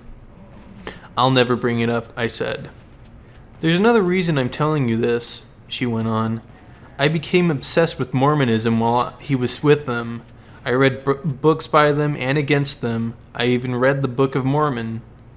Maybe that could come in useful, I suggested. I doubt it. It just makes me more prejudiced.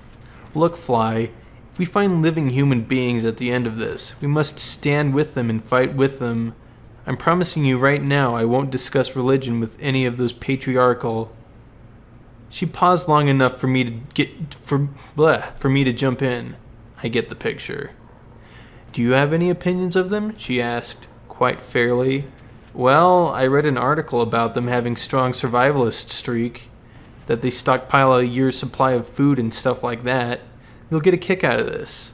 When I visited LA once, I took in the sights, Disneyland, the La Brea Tar Pits, Paramount Studios, the Acker Mansion, and I even found time to go into their big temple at the end of Overland Avenue. There's an angel up top with a trumpet. I mistakenly called him Gabriel. They must have loved that. It's the angel Moroni. Well, now I know. I used to drop off the I at the end of that name when I used it. I took a deep breath. Arlene, I'm going to hold you to that promise not to talk theology with them. Scout's honor, she said. Were you ever a scout? She didn't answer again. We kept the flashlights off. The glow on the horizon was the only illumination I wanted in that desert. It was easy to follow the direction at night. We made sure that we didn't waste opportunities. You're burning the nightlight, Arlene would say when it was her turn to wake me up. Then she'd snicker. Something amused her, but she didn't let me in on it. Turned out that we ran out of food, but we had more water than we needed. It took us 5 days to get to Salt Lake City, the center of what had once been the Mormon world, and by God it still was. We lay on our bellies in some brush, shielding our eyes from the sun, leaning against a side-paneled truck. They're people, marveled Arlene, as we watched hundreds of men on the streets in the early dawn. They relieved other men who'd obviously been doing the night shift. Where do you think the women are? I whispered. Home, minding the kids. Mormons are so damn patriarchal. Arlene... We were in a good spot to see plenty. Behind a wrecked truck on the rise, as the sun crawled up the sky, shafts of light came through the broken windows like laser beams, one blinding me for a second. We positioned ourselves to see more. There was plenty to see. The streets of Garrison Town had over 1,000 men with guns, and to my surprise, I made out a few women and teenage girls toting heavy artillery. Arlene gave me one of her funny looks. I didn't make her take back anything she'd said. When a society is threatened, it will do what it must or go down fast. You don't think they might be working with the aliens? Asked my buddy. I had the same thought, but they didn't act zombified, and we'd learned that the monsters preferred human lackeys in that condition. The Spider-Mind had made only one exception when it needed knowledge, in the human brain of poor Bill Rich. We had to make contact with these people, but I preferred doing it in a way that wouldn't get us shot. While I was formulating a plan, Arlene tapped me on the shoulder. I turned and found myself staring down both barrels of a 12-gauge duck gun. It had gorgeous inlaid detail work running all 75 centimeters of the stock and barrel, and it was attached to a beefy hand connected to a large body with a grinning boyish face topping it off. 22, 23 tops. "How do?" said the man. His buddy was a lot thinner, and he held on an old Roger Mini 14 pointed at Arlene. He caught my expression and grinned at me as if he could read my mind. Here was proof positive we were facing honest-to-God, living humans. They had pride in a good weapon. "Hi," I said, moving my eyes from man to man. "Good morning," said Arlene. "Hey," said the other man by way of greeting, noticing how my eyes kept drifting to his piece. "Took me quite a while to get one of these," he said conversationally. "Beautiful weapon," I said, noticing that the beefy guy was still calm. The thin one nodded and said, "They're compact, easy handling, fast shooting, and hard hitting." He paused, then added, "Don't you agree?" Thunk. The penny dropped. They were testing us. "Oh yes," said Arlene, jumping in. The thin guy looked at her funny and waited for me to say something. One of my favorite weapons," I said. "Hardly any kick. Not like the bigger calibers." Finally, the big guy spoke again. "Jerry, these people don't want a lecture." Jerry squinted at them. "They're military. Look at their clothes." We weren't asked to confirm or deny anything, so we kept our mouths shut. Jerry had plenty of words left in him. "They're interested in a good weapon, aren't you?" He looked straight at me and I answered right away. "I sure am, especially that one you've got." Jerry smiled and went on. "Albert gets tired of hearing me go on about what a good model this is. They were even reasonably priced until they were outlawed." "Not a problem now," said Arlene. "I'm sure there's plenty of squashed zombies you can take one off them." Whenever she spoke, the men seemed a bit uncomfortable. I had the impression she was getting off on it. Arlene looked over at me and winked. We'd fought enough battles to read each other's expressions and body language. Her expression told me that things were looking up as far as she was concerned, but she couldn't resist getting in the act. "I like an M14, she said. Jesus. It was like going shooting with Gunnery Sergeant Goforth and his redneck buddies. The men started to warm to her a little. "Good choice for a military gal," said Albert. We all just kind of stood there for a moment, smiling at each other. And then Albert broke the ice by changing the subject. He asked in the same friendly tone of voice, You wouldn't happen to be in league with those ministers of Satan invading our world?" "We were wondering the same about you," said Arlene. I gave her a dirty look for that. The beefy kid with the double-barreled duck gun chuckled. "Don't mind her saying that, mister. It shows a proper godly attitude. I hope you both check out. I like you. We talk the same language, but we can't take any chances." They searched us both thoroughly, found the knife, and impounded it. We were weaponless. In a way, I was glad. These guys weren't acting like amateurs, which meant they had a chance against the invaders. "Okay," said the man with the bird gun. "We'll take you to the president of the Council of 12. Arlene grimaced, which told me she knew what he was talking about, but she kept her promise. Not a word came out of her except about the religious stuff. The title sounded impressive enough to tell me that Church of Jesus Christ of the Latter-day Saints was still in business, big time. Maybe she was right, and they were a cult, but I don't know any difference between a cult and religion except as a popularity contest. They had survived, and we needed allies against the monsters. I knew one more thing about the Mormons that I hadn't mentioned to Arlene during our little chat in the desert. A friend I trusted with Washington connections told me a good part of Mormon self-reliance was to really prepare for every eventuality. After their tumultuous history, extreme caution was understandable. Result: there were a lot of Mormons in the government, in the FBI, in the various services, in the CIA, even in NASA. God help anyone who tried to play Hitler with the Mormons as the Jews. The Mormons should be ideal allies against a literal demonic invasion. Arlene and I would find out soon enough. It's getting really weird. Yeah, a little bit. We're Um, gonna go visit the Mormon Council and ally with remaining rebel against demon invasion. Yeah. from Mormons. Sure. But real quick, I got to talk about this level real quick because it's Okay. got something important. They cut out levels 13 and 15 because they were too gosh darn big, meaning they had to transpose the secret exit. Ah. Yeah, and they moved it to this map, which is interesting, I think. We'll see where that is mean, shortly.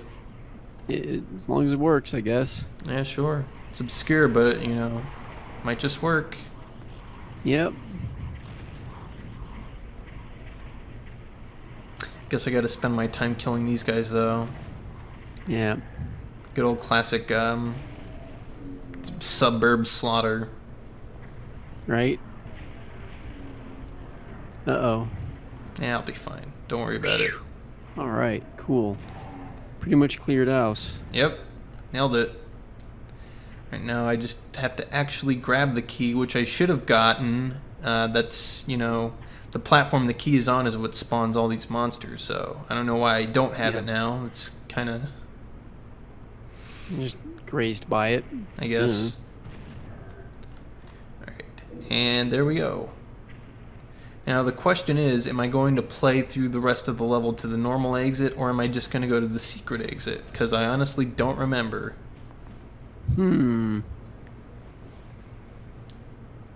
Oh, hey, there's still these...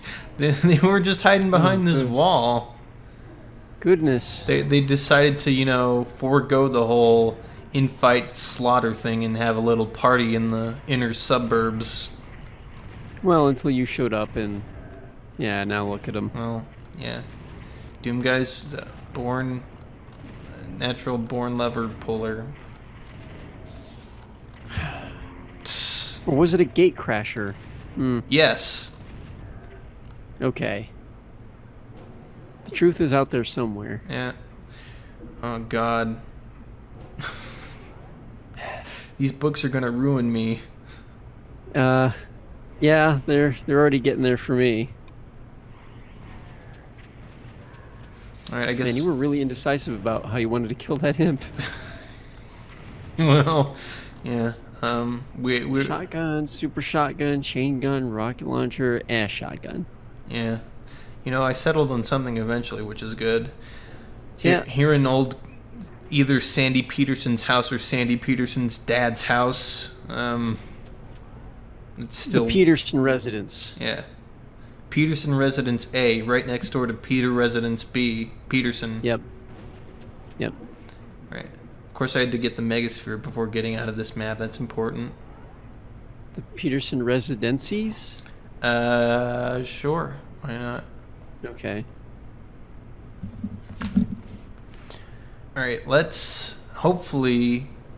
No, come on. What are you doing?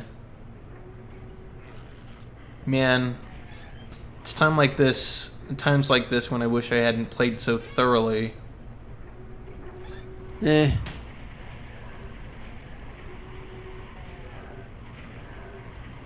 Alright. Gotta get all the stragglers.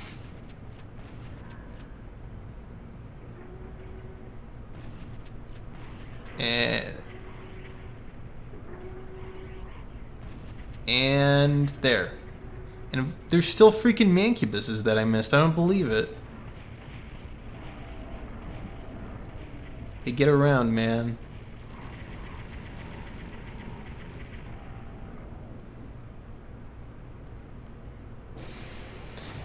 Man, I probably could have kept going on the book. Oh well. Oh well. We're getting there. Because we've got another small string of PlayStation exclusive levels coming up.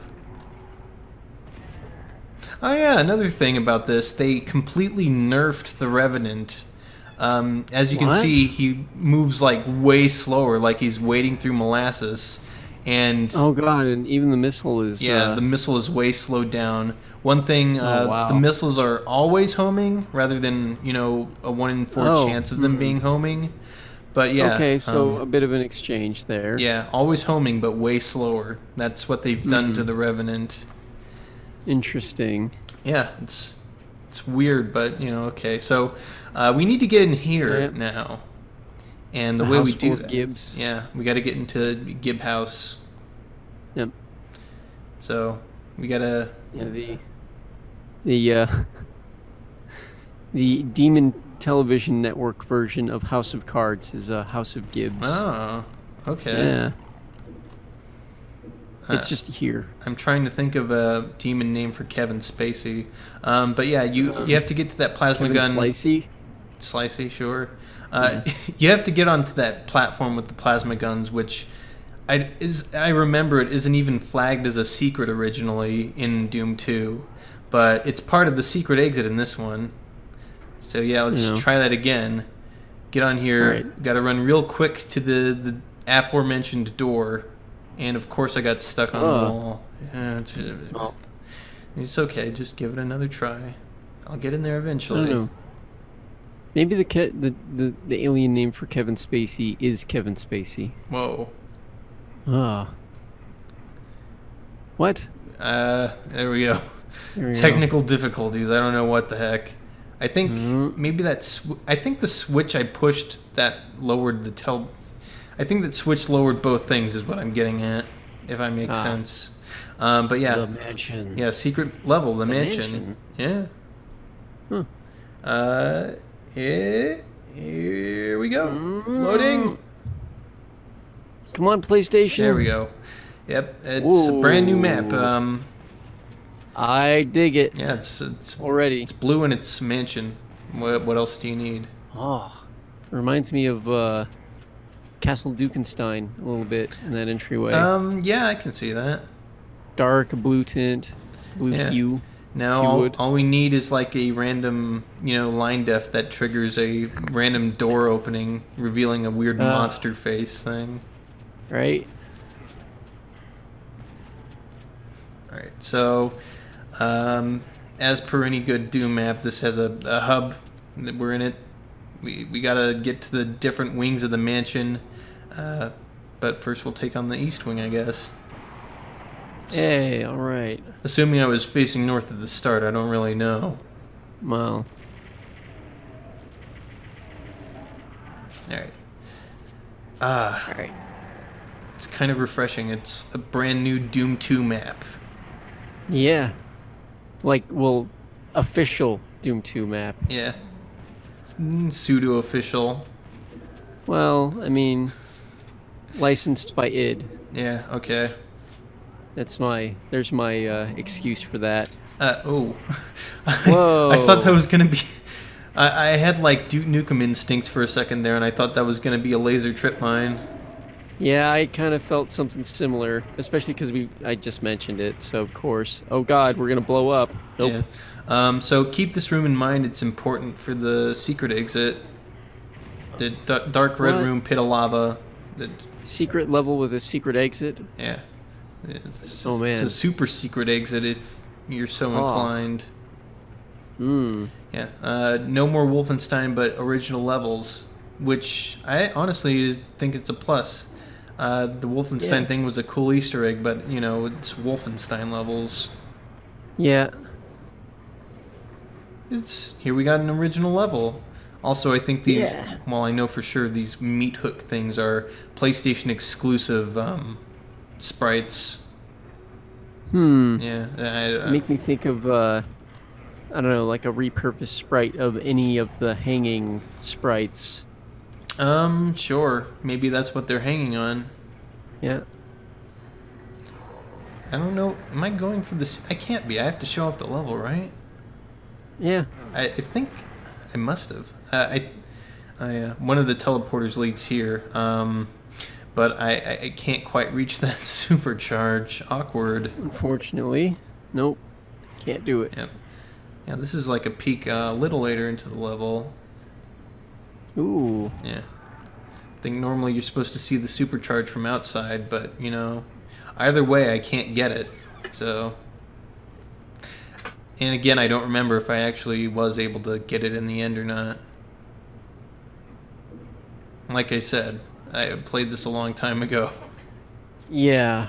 Like a year or so now. Yeah. But yeah, one of these teleporters will take me to the blue key and I can finally proceed. Maybe this one with the blue banner. Yep, that did the trick.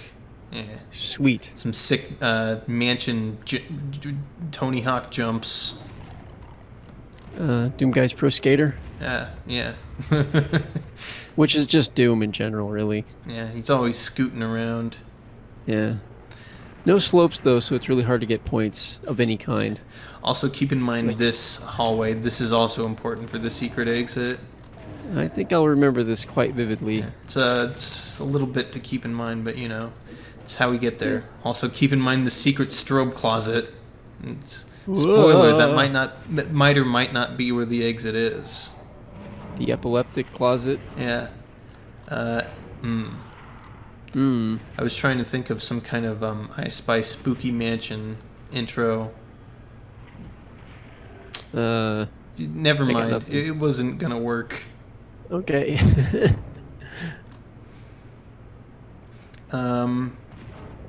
I think this is close to where that supercharge was, and there's a red torch amongst these green torches directly behind me, and I don't know if I realized that when I was playing, but I certainly realized that, looking at the video now. Nice. Yeah, Probably totally a secret. probably. Mm-hmm. Who knows? Probably the developer of this map, but, you know. Yeah. Or maybe they didn't. Maybe they meant to put a green torch and they never even noticed. Yeah, maybe. Oh. Yeah, it was... You can't patch PlayStation games. No, not really. Nope. I'm actually gonna look up who made the maps because I know it wasn't any of the regular id crew. Oh yeah, huh? I hadn't even thought about that. Yeah. Let's see. I think there's a room like this somewhere in Doom 64, by the way. Oh shoot! I shouldn't have spoiled that. God dang it! There's probably a lot of rooms like this in Doom 64. Well, I mean, with the pillars. It's dark. You can't see anything. Well, I meant. Yeah. Yeah. Never mind. Okay. You got no, me. I get what you mean.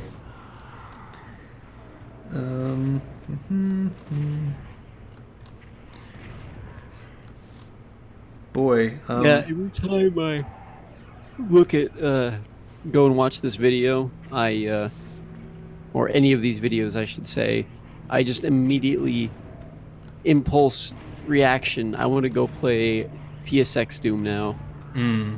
Even if it's the PC port. I'd almost honestly just get a PlayStation emulator and play PlayStation Doom. All right.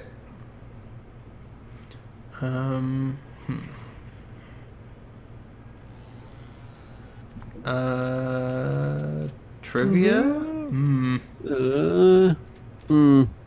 Not having any luck? No. Hold on. Let me try looking up the mansion.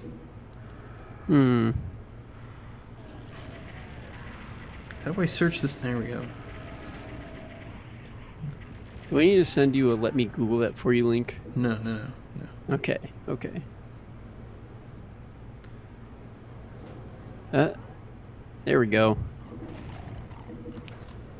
And switch that does I don't know. something. There's that freaking supercharge teasing me again.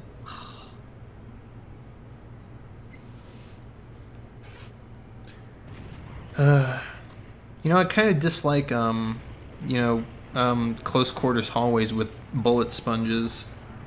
Kind of annoying. Yeah. It's I don't know. It's a thing, but there's a point at which it just becomes annoying Right. rather than like a real obstacle. Now, granted, it depends on how it's done too, but ooh.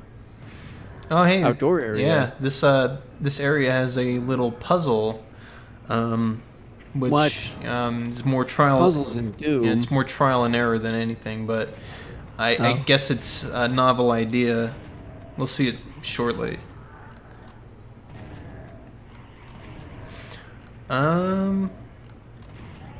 Yeah, I'm having no luck with this. Hmm. Ah, here we go. It looks like one Randy Estrella made the maps, the new maps. So, Oh. yeah. Teleporter. Okay. Yeah, so you have to I see. yeah, you have to find the correct path or else you get teleported onto lava. What a That jerk. could probably get painful real quick. Yeah, I'd imagine so. All right, let's do this carefully. I got to get to that switch without teleporting. And the floor is teleporters. Well, obviously it wasn't going to be the direct route. But Hmm. luckily, it lights up the correct panels once you've passed them. Oh. Yeah. So you just got to go to the right. Yep, see? There you And go. then the left. Oh. Yeah, you called it. Haha. You got their number. And I'm kind of looking for health now. There's some in the corner right Yeah. there. Yeah. That'll do. Okay. It's a good chunk. Yep. All right, let's try that again. And I We've can't made think of a time I've seen in Doom where you get light up floor tiles when you walk on them. yeah, it's Like even in like modern Doom. right. I get yeah. It's gonna be to the right. Yeah. Yep, I knew it. Man, you should have played that part. Freaking. Oh. All right. Once again. Just a gut feeling about it. Yep. And then and it's probably gonna be straight on to the switch from here. Maybe. Yep. Man. Yeah, You're good. hey. Hey. All right. Now, can I get out of here without teleporting back? Maybe. Yep. Piece of Walk cake. the edge, yeah. Yeah. I wonder if once you activate the tiles, if you could just walk onto them. No, I don't think so. But No? Okay. the lines that trigger the teleport effect are actually one way, so that's why you don't teleport Ah. stepping off of them. Okay. Yeah. But yes, we can go to the proper exit now. Excellent. Excellent. Yeah, Sorry. excellent. Exit lint. Yep. Get out of that lint pile. It's gross. You Ew. don't know where any of that lint's been. Yeah, it's kind of I don't know, man. Could be from the dryer, or it could be from someone's belly button. Yeah, skin lint. Ugh. All right, we gotta go back. Sklint. Sklint. We gotta go back upstairs. Oh God, what am I doing? Yeah. Going to weird places Yep. other than hell. So I think there's where the exit is. No. So. No. Oh, okay. that's right. There were bars in the room I told you to remember that I forgot myself. Oh, yeah. Oops. Yeah, on the backside, on the east there. Mm. That were blocking the teleporter on the east end, which I might not bother with at this point. Yeah, I had to do a little editing there.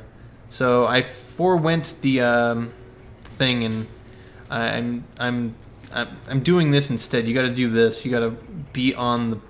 I don't know. You got to get on the platform with the teleporters without teleporting, and then take the one I just took there, and then go into the secret closet I told you to remember, and then here's where the secret exit is. Okay. All right. Yep.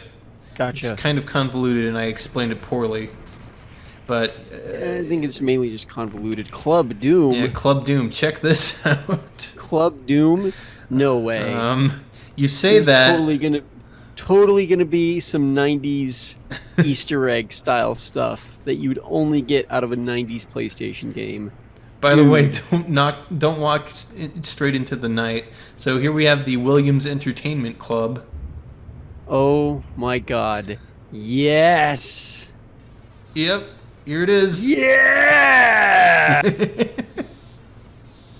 Oh my god. Yeah, We have ourselves an honest to god Club Doom map. The- Officially licensed. yeah. Yes. Here it is, Club Doom. I am stoked. Oh man, Yeah. this is This is a beautiful moment for me. They've got revenants dancing in the cages. It's crazy. They're making first use thing I'm of gonna all the do- colored lighting. First thing I'm gonna do when we're done with the stream is go play PSX Doom All right. and get here as soon as possible. Well, you got to get up through the mansion, and then Yeah, find the no, convoluted that's- exit. And that's fine by me. Yep. Oh man, this is wonderful. Yeah. It's weird. Just raid the bar, Neat sure. track, too. Yeah, it's I don't know if Aubrey Hodges made this track, but he made, literally every other track, so maybe he did something different for the Easter egg level. Right? I think that switch opens the exit. Yeah, it opens. You can barely see it in this light. Red room across the way opens. But I want that megasphere.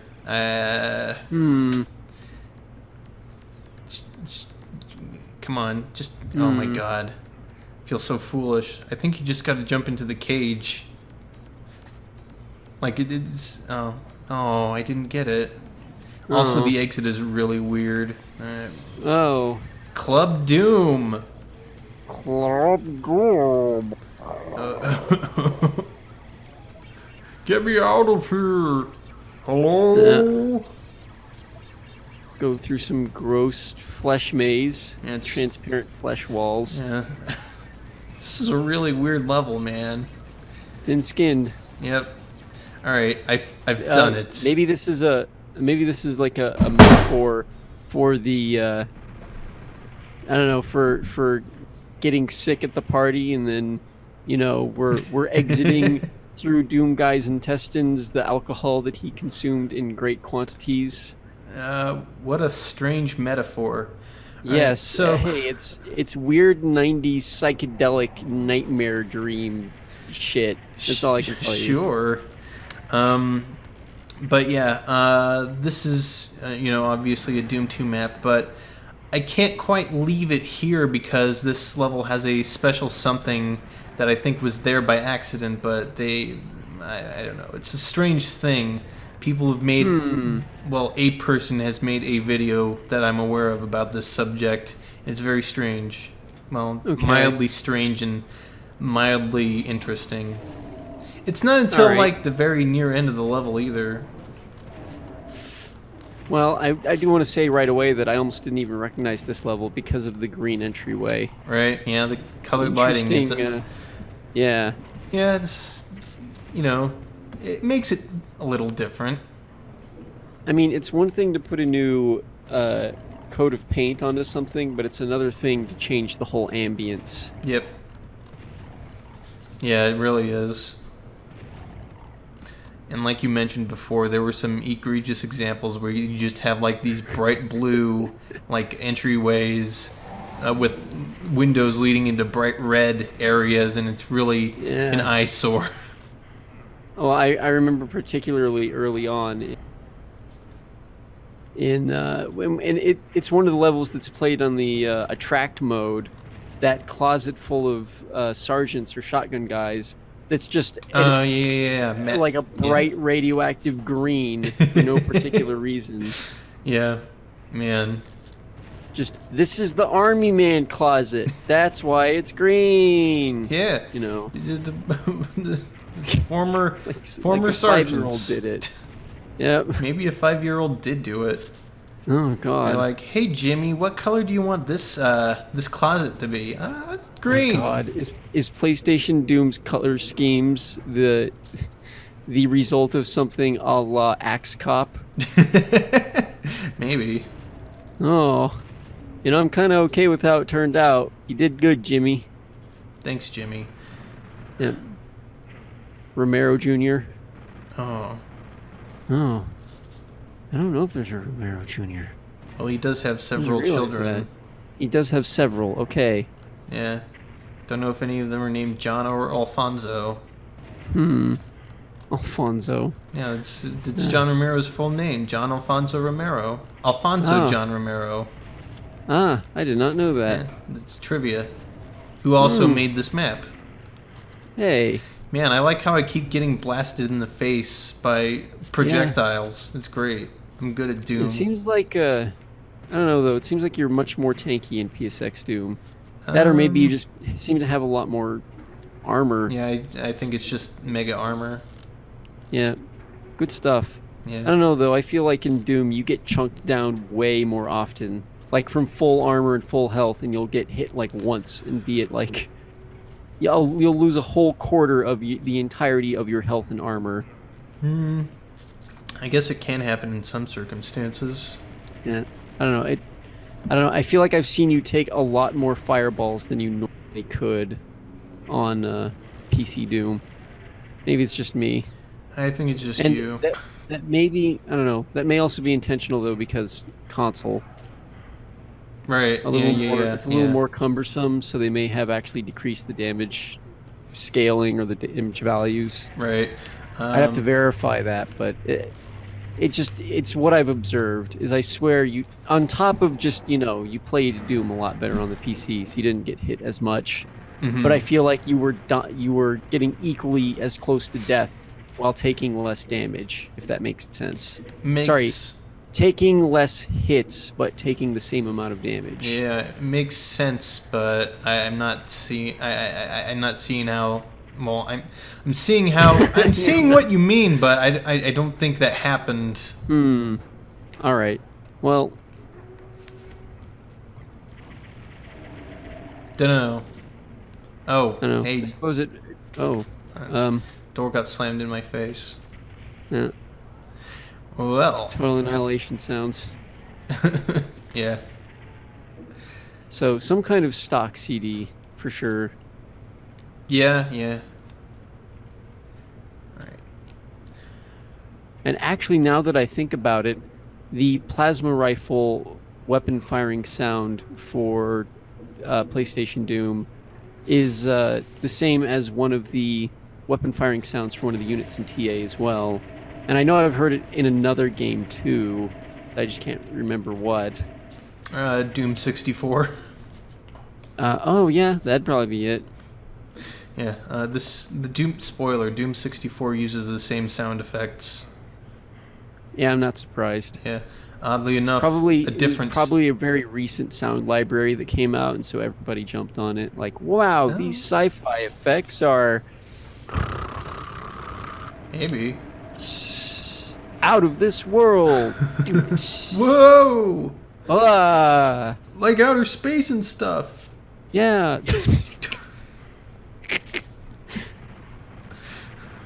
Just had to make sure the joke was understood.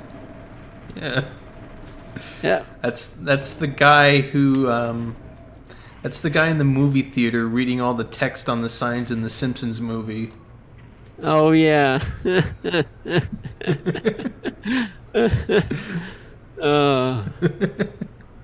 Oh man. Oh, what an idiot.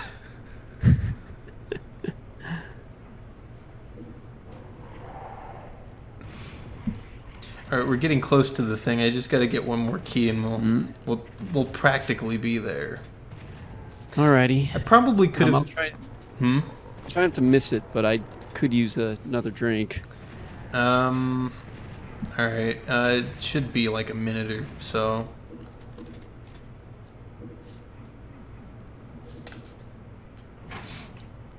Probably could have read another chapter in the time it took to get to the thing, but Did I miss it? no, you didn't. Excellent. In fact, we still haven't even gotten the key. So, hey. All right.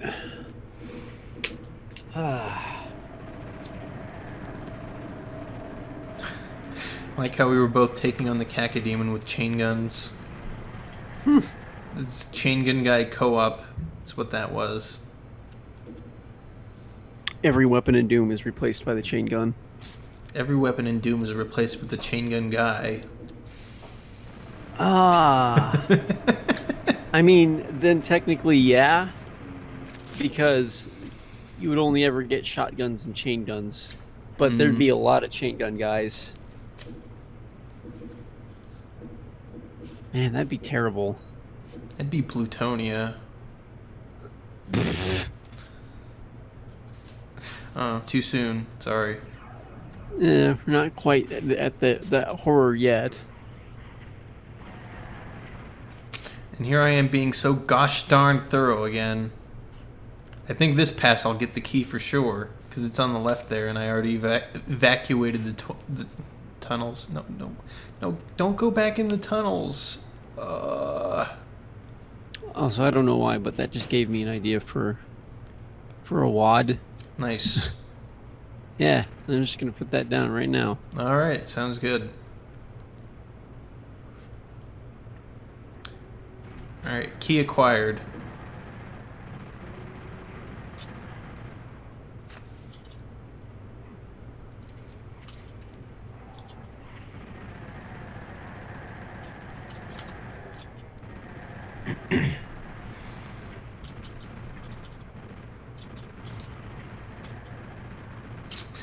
I feel like I never snipe imps through these bars typically, which is weird. Oh yeah. Also, another bit of trivia about this map: Zero Master, the person who has the world record for Doom 2 UV speedrun and possibly Nightmare, discovered a new trick for Doom that lets you hit switches like 64 units away, which is crazy, and it lets you skip basically this Whoa. whole level. Huh. Yeah, it's like a brand new trick that Wow. was discovered like a month ago. It's crazy. What? A month? What? Oh my. How long have we had Doom now? A little bit. A little bit. You know, few generations at this point. Yeah. Couple days. Yeah. Just a drop in the pond, really. Yeah. Well, I mean, in the grand scheme of things. I guess so. All right. Are you ready for the thing? Because it's weird. I've probably hyped it up too much for what it is, but, you know, it's a little piece of Doom errata? Is that the word I'm looking for? Some Doom potpourri. So normally there's an arch file in this cage, right? But this version of Doom has no arch files, and so instead they replaced it with a cacodemon. But look at it; it's a ghost cacodemon. Whoa! Yeah, that's the only instance in any of the games of that happening, and I don't even know how, since there's not even a ghost cacodemon actor. It's like some weird Ghost demon. It's the haunted cacodemon. Oh, kid. like a clown nose, because he's red and a ghost. The haunted. Yeah, Oh, like goodness. you honk a clown nose. Anyway, that was Ghost Cacodemon. Thank you, and good night. And that's, I think, all until the end of Doom 2 that I got. All right. Yep. So, Well, care to keep reading then? yes. Chapter 8. All right. Oh, God. As we were led through the streets of SLC, I allowed myself to hope that Arlene and I had lucked out by landing here. If I were still a praying man, I'd burn candles and say a few Ave Marias before we wouldn't find a spider mine sitting in the Mormon tabernacle, which loomed closer and closer, obviously our destination. The people in the street gave us a wide berth as we passed, but they didn't act unfriendly, just cautious. No one acted like an idiot. I hoped it stayed that way. Suddenly, a man on a big motorcycle roared over to us and stopped a few inches away, kicking up dust. He wore a business suit. "Hey, Jerry," he said. "Hey, Nate," said Jerry. "Folks, this is my brother Nate. I'd introduce you, but I don't know your names." "Now, Jerry," said Albert. "You know better than that. The president of the 12 hasn't interviewed them yet. They should give their names to him." "Sorry. Sounds like you know your names already," said the man on the cycle, taking off his helmet. These guys were twins. Although Arlene kept her promise about not discussing theological matters, she leapt into any other waters that gurgled up around us. "That's a bad machine," she said. Nate proved to his brother's brother. You like this? He asked with a big grin. They have good tasting guns, said Jerry, spurring them on. Albert groaned. Nate was on a roll. BMW Paris Dakar, 1,000 cc's. He and Arlene went on about the bike for a few minutes. Part of me wanted to strangle the girl, but another part appreciated what she was doing. Putting the other guys at their ease was a critical strategy. There were a lot more men in the street than women, but our captors, hosts, remained respectful and polite in Arlene's presence. A very civilized society. And the glove compartment can hold 5 grenades, announced Nate, topping off his presentation. And that does it, said Albert. If these nice people are spies, why don't you give them mimeographed reports? In the short time we'd been prisoners, I learned that there was no genuine military discipline here. I had mixed feelings about this. The good thing was that I couldn't believe these casual people had been co-opted by the invaders. They still talked and acted like free men.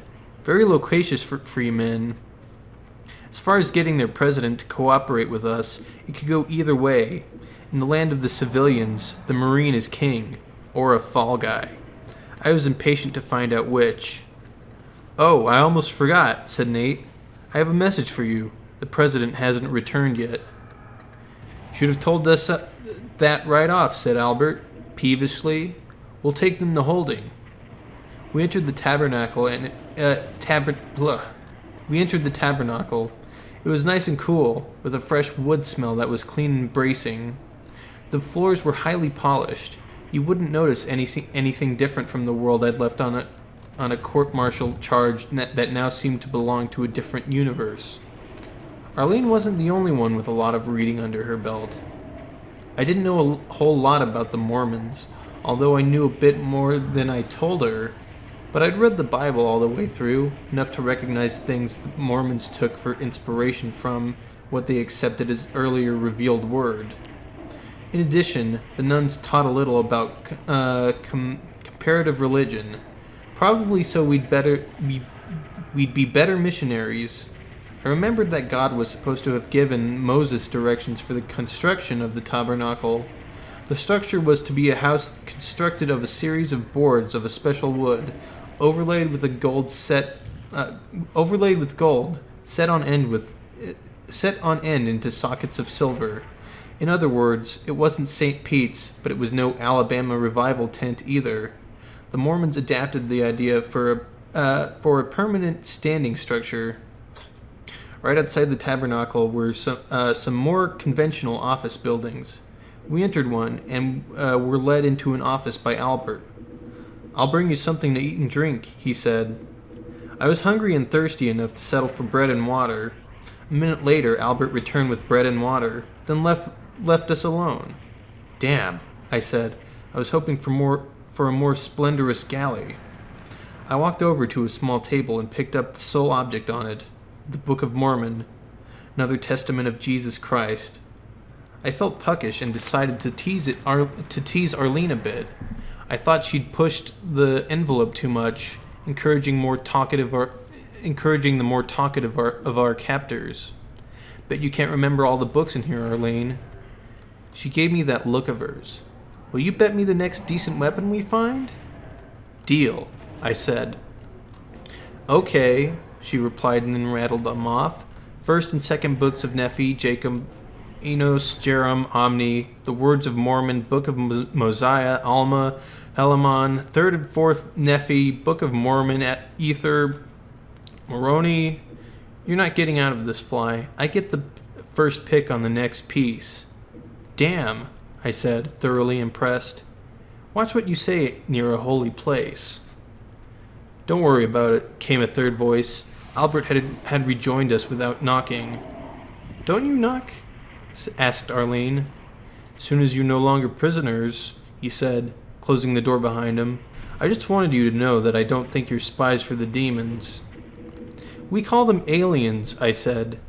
The medieval terminology didn't bother me when Arlene and I were using it to distinguish the different kinds of monsters. It seemed very different when talking to a deeply religious person. These things from space could be killed. They were created by scientific means. In no way should they be confused with immortal spirits against which all firepower in the galaxy would mean nothing. I understand, said Albert. Would you mind telling me who you are and how you came to be here? Won't the president ask us that? I asked. Yes. Then why should we tell you? Asked Arlene. Because I don't have to be as cautious, and I'm a fellow soldier. So you should tell us about yourself, I said. In time. You don't have to tell me anything either, but you should consider it. Well, I said, thinking on my feet, if we talk to one Mormon, we should probably talk to the leader. Albert laughed. We're not all Mormons here, he said. Just most of us. Oh? I said, unconvinced. I am, he cautioned. Think about it. We're fighting the common enemy of mankind. We don't care if you're Mormons. We care that you can be trusted. Makes sense, admitted Arlene, in a tone of voice so natural that I realized she'd been subtly mocking them before. I'm of the church, continued Albert, but Jerry and Nate are Jehovah's Witnesses. I thought they didn't fight, said Arlene, surprised. They are not pacifists, but neither are the Latter-day Dispensations, he said as warning bells went off in my head. I prayed I could count on Arlene's promise to keep her trap shut, but she pressed her lips pretty tight. Latter-day what?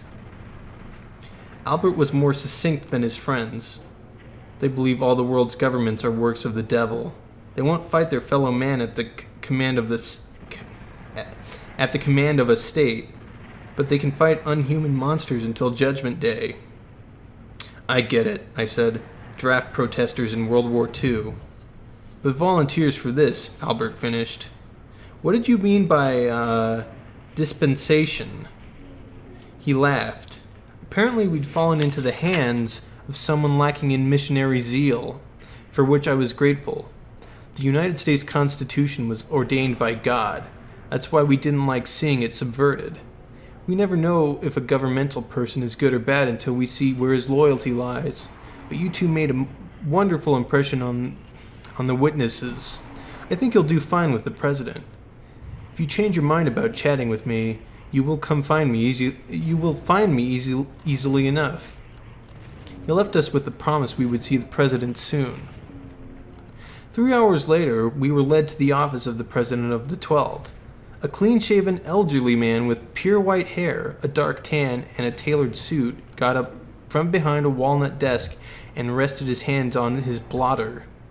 He kept his distance. He had a judge's face, carved in stone. If we were assassins, he was giving us a clear shot at him. But Albert and Jerry continued to babysit, fingers on the triggers. Mexican standoff.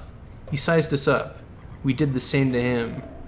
He reminded me of a senior colonel in the Corps, a man used to giving orders. Finally, he coughed. I'm the president here, he said. You make it sound like the president of the United States, I said. He didn't seem to mind. Might as well be, he said. Under the circumstances. Who are you? We gave him name, rank, and serial number. Being a gentleman, I let Arlene go first. Then he asked the $64 trillion question. How is it you came to be here? Arlene laughed and let him have it. Fly here, that's his nickname, Fly, and I single-handedly kicked the spit out of the entire Deimos division of the alien demons. They moved the Martian moon into orbit around Earth, but we cleaned their clocks. The leader of the Mormons said, This is a time for mighty warriors. We have many prophecies to this effect. In the book of Alma, there is a verse that I find indispensable for morale. Behold, I am in my anger, and also my people. Ye have sought to murder us, have only sought to defend ourselves, and we have only sought to defend ourselves. He smiled, pausing before continuing, But behold, if ye seek to destroy us more than we seek to destroy you, yea, and we will seek our land, the land of our first inheritance. Those words were spoken by Moroni. We must gird our loins for battle against the ultimate enemy. At such times as this, Even women must be used in a manner unnatural to them. Do you know how much Delta V is required to move a moon? Even one as small as Deimos? Why should I believe you? I blinked, nonplussed by the change in subject. Glancing quickly at Arlene, I saw she was controlling her reaction to the unnatural crack, her face impassive. Good girl. We, fight the same enemy, I said. This is what you purport. You also claim to have hopped out of orbit and landed on your feet. Pray that we may prove both to our satisfaction. Till such time, we must be careful. If what you say is true, you will only be able to demonstrate this on a mission. Only then, if you earn our trust, will you, he pointedly stared at me, ignoring Arlene, be allowed to access our special wisdom. The audience is over, and good luck to you. I worried that Arlene might say something stupid when I saw her mouth open and the danger sign of her eyebrows rising faster than any rocket. Hell, I was worried about myself, but we were ushered out of there without any disasters. As far as I'm concerned, said Albert, leading us back to our room, accompanied by Jerry. You just flunked spy school. Huh? I don't imagine a spy would concoct so ridiculous a story and annoy the president so thoroughly. I said nothing. Privately, I thought that was exactly what a spy might do. It worked, didn't it? We felt tension leaking from the corridor, like air escaping from the dome on Deimos. At least the president was taking some kind of chance on us. He didn't realize how big a chance he'd taken talking that way to Arlene. We belong to the Brotherhood of Man, Albert said. If you think you have problems now, just wait until people begin believing your story. Then we'll start treating you like angels. Alright. I need a break. Alrighty. Let me pause this Doom guy drawing I'm working on. Oh, God. I'm losing interest fast. Losing interest? Well, I mean, yeah, we're getting into boring people politics now.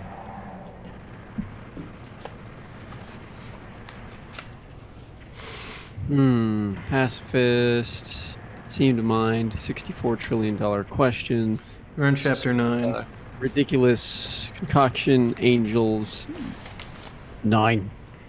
9. Okay. Yeah. 9. Oh wait, that's an old Gary Swan skit. I guess I believed our story, somewhat at least. Fly and I were left alone at last when that rugged stalwart Albert Wesker whatever scurried off on some errand.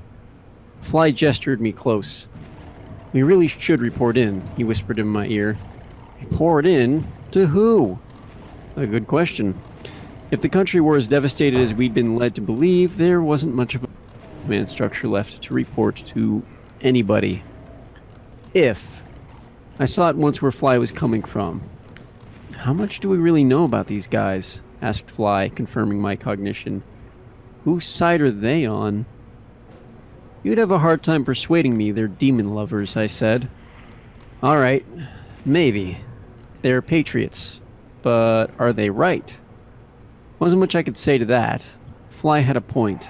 As patriotic and pro-human as these Mormons might be, they still might be wrong about the extent of the collapse. You're saying they could be deluded by their apocalyptic religion. He raised his brows. Mormons aren't apocalyptic, Arlene. I think you're confusing them with certain branches of Christianity. I'm only saying that they're pretty cut off from information. The whole government might look like it's collapsed from this viewpoint. But maybe if we contacted somebody somewhere else, in the Pentagon or at least an actual Marine Corps base, maybe we'd get a different picture. Alright, who then? Chain of command, Arlene. Who do you think we should contact? I'm always forgetting about the omnipresent chain. Usually all I see are enlisted guys like me, maybe one CO, Weems in our case. But I'm not used to thinking of the great chain of being rising above my head all the way up to the CNC, the President of the United States. Guess that's why Fly makes the big bucks. As a non-com, while I'm just a grunt. Major Boyd, I guess. Or the great grand boss, Colonel Karapetian. I'm betting this is a bit above Milord Boyd's head. I think we should take this up with God himself, the Colonel. I agree completely. Got the phone number? Yeah, well, that's the next problem. Surely, in a facility this size, there has to be a radio room somewhere, wouldn't you think? We did a lot of thinking over the next hour. We also did a lot of quiet, careful questioning, staying away from those obviously under arms, questioning the less suspicious civilians instead. But what we mostly did was a lot of walking. My dogs were barking like Dobermans long before we found anything radio. The compound actually comprised a whole series of buildings, different clumps far away, and included a large portion of downtown Salt Lake City. There were other buildings, and residences all around, of course. SLC is big. Well, not compared to my old hometown of LA, of course, but you get the idea. The compound might include 2 buildings, not include the building in between them. It wasn't defined geographically. However, we quickly discovered we were restricted to a small 2-block radius surrounding the tabernacle. An electrified fence cut that central core off from the rest of the facility, and the rest of the city. Guards patrolled the fence, like a military base. There were even suspicious pillboxes with tiny bits of what might have been the barrels of crew-served weapons poking out, and piles of camouflaged tarps that might conceal tanks, or Bradleys. And the guards were as tight about controlling what left the core as they were about what entered. I saw a lump that looked suspiciously like an M2A2 tank, state-of-the-art. I turned to point it out to Fly, but he was busy staring at the tall office building at our backs. "What's that up top of the skyscraper?" he asked. "Skyscraper? You've lived in too many small towns, Flyboy." Yeah. What's up top there, that metal thing?" A TV aerial." "Are you sure?" "Look again." I stared, squinting to clear up my mild astigmatism. "Huh. I see what you mean. It could be, but I'm not sure. You think it's a radio antenna, right?" "I don't know what they're supposed to look like when they're stationary, only what they look like on the box we carry with us." "Well, you have an urgent appointment, Fly? Let's check it out." "Sure hope they have a working elevator," he said, surprising me. I thought after our experiences on Deimos, he'd never want to look at another lift again. There was an armed guard at the fence at the front entrance of the building, which was a mere 15 stories tall, hardly a skyscraper. The rear entrance was barricaded. The guard unshipped the Sig Cow rifle he had carried. "Aren't you two the unbelievers who claim they stopped the aliens cold on Deimos?" "That's we," I said. "Unbelievers are us." Fly hushed me. He always claims I make things worse in any confrontational situation, but I just don't see it. "The president sent us on an inspection tour," said Fly with the sort of easy, confident lying I admired so much but could never pull off. "Supposed to familiarize ourselves with your SOPs." He rolled his eyes. You could hear the quotation marks around the familiarize, as if we hadn't had enough military procedures for a lifetime. The guard shook his head, instantly sympathetic. "Ain't it the truth? A few weeks ago, you know what I was? I was a cook at the Elephant Grill, you know? Up at 3rd. So what do they make me when the war breaks out? A sentry. You know this building well?" "Well, I should. My fiancé worked here before the war." "Look, can you come along with us, show us the place? I come from a small town, and we don't have any building this size. You're not stuck as the only guard, are you? There were no other guards in sight. I'm sure Fly noticed that as well as I." "Afraid so, Corporal." Fly Taggart. "I'm afraid so, Fly. I can't leave. Look, you can't get lost. It's just a big, tall square. See the tabernacle there? Anytime you get lost, just walk to the windows and walk around till you see the tabernacle. You can't miss it." You sure it'll be okay? You can't miss it. No problemo. Look, if I get in trouble, is there a phone I can call down here? Sure. Use the black phone near the elevator. The one with no buttons. Just pick it up. It'll ring here. Thanks. This way? The elevator's over here? The helpful sentry showed us how to get to the elevators. They were actually behind some partitions. We might not have found them. For several minutes. We climbed aboard, and Fly said in a normal speaking voice, "Don't trust these elevators. May as well start at the top and walk down, floor by floor, familiarizing ourselves with the procedures. Then we can report back to the president and tell him where we do the most good." To me, he used hand signals. Start top, find radio, broadcast report. The antenna was atop the roof, of course, but that didn't mean that's where the radio room would be. We wandered around every floor trying to look official. Early on, I found a clipboard hanging on a peg on the rooftop janitor's shed where they kept all the window washing stuff. Fly took the clipboard and made a point of officiously writing down reports on everybody in the office, with me trailing along behind looking like his assistant. It worked. People tensed up, stopped talking, worked diligently, and not a one confronted us to ask who the hell we were. It helped that Fly had been inventory control officer for a few months. He stirred them up and made them sweat. Finally, 12 floors down from the top, we found the damned radio room. 2 operators, both civilians. One had a pistol. We were unarmed, of course. Fly strode in like Gunnery Sergeant Goforth on the inspection warpath. "On your feet," he barked. The startled operators stared for a second, then leapt to their feet and stood at bad imitation of attention. "Classified message traffic from the president," he snarled. "Take a hike." "Sir, we're not supposed to..." "Sir? Do you see these?" He angrily pointed at his stripes. "Do I look like a goddamn pansy-waist, gut-sucking, ass-kicking, four-eyed college boy officer to you?" "No, sir, no, Fly leaned close, playing drill instructor. "Try corporal, boy. Next time you open that hole of yours, first word out better be Corporal Taggart." "Corporal Taggart, sir. I mean, Corporal Taggart. We're not supposed to leave." "Did you hear what type of message traffic I said this was?" "Classified? Sir, Corporal, we're fully cleared for all levels of classification." "Do I know that, boy? You got some paper you can show me?" "No, not on me." "Then take a hike, dickhead. Go back and get something from your CO. We'll wait right here."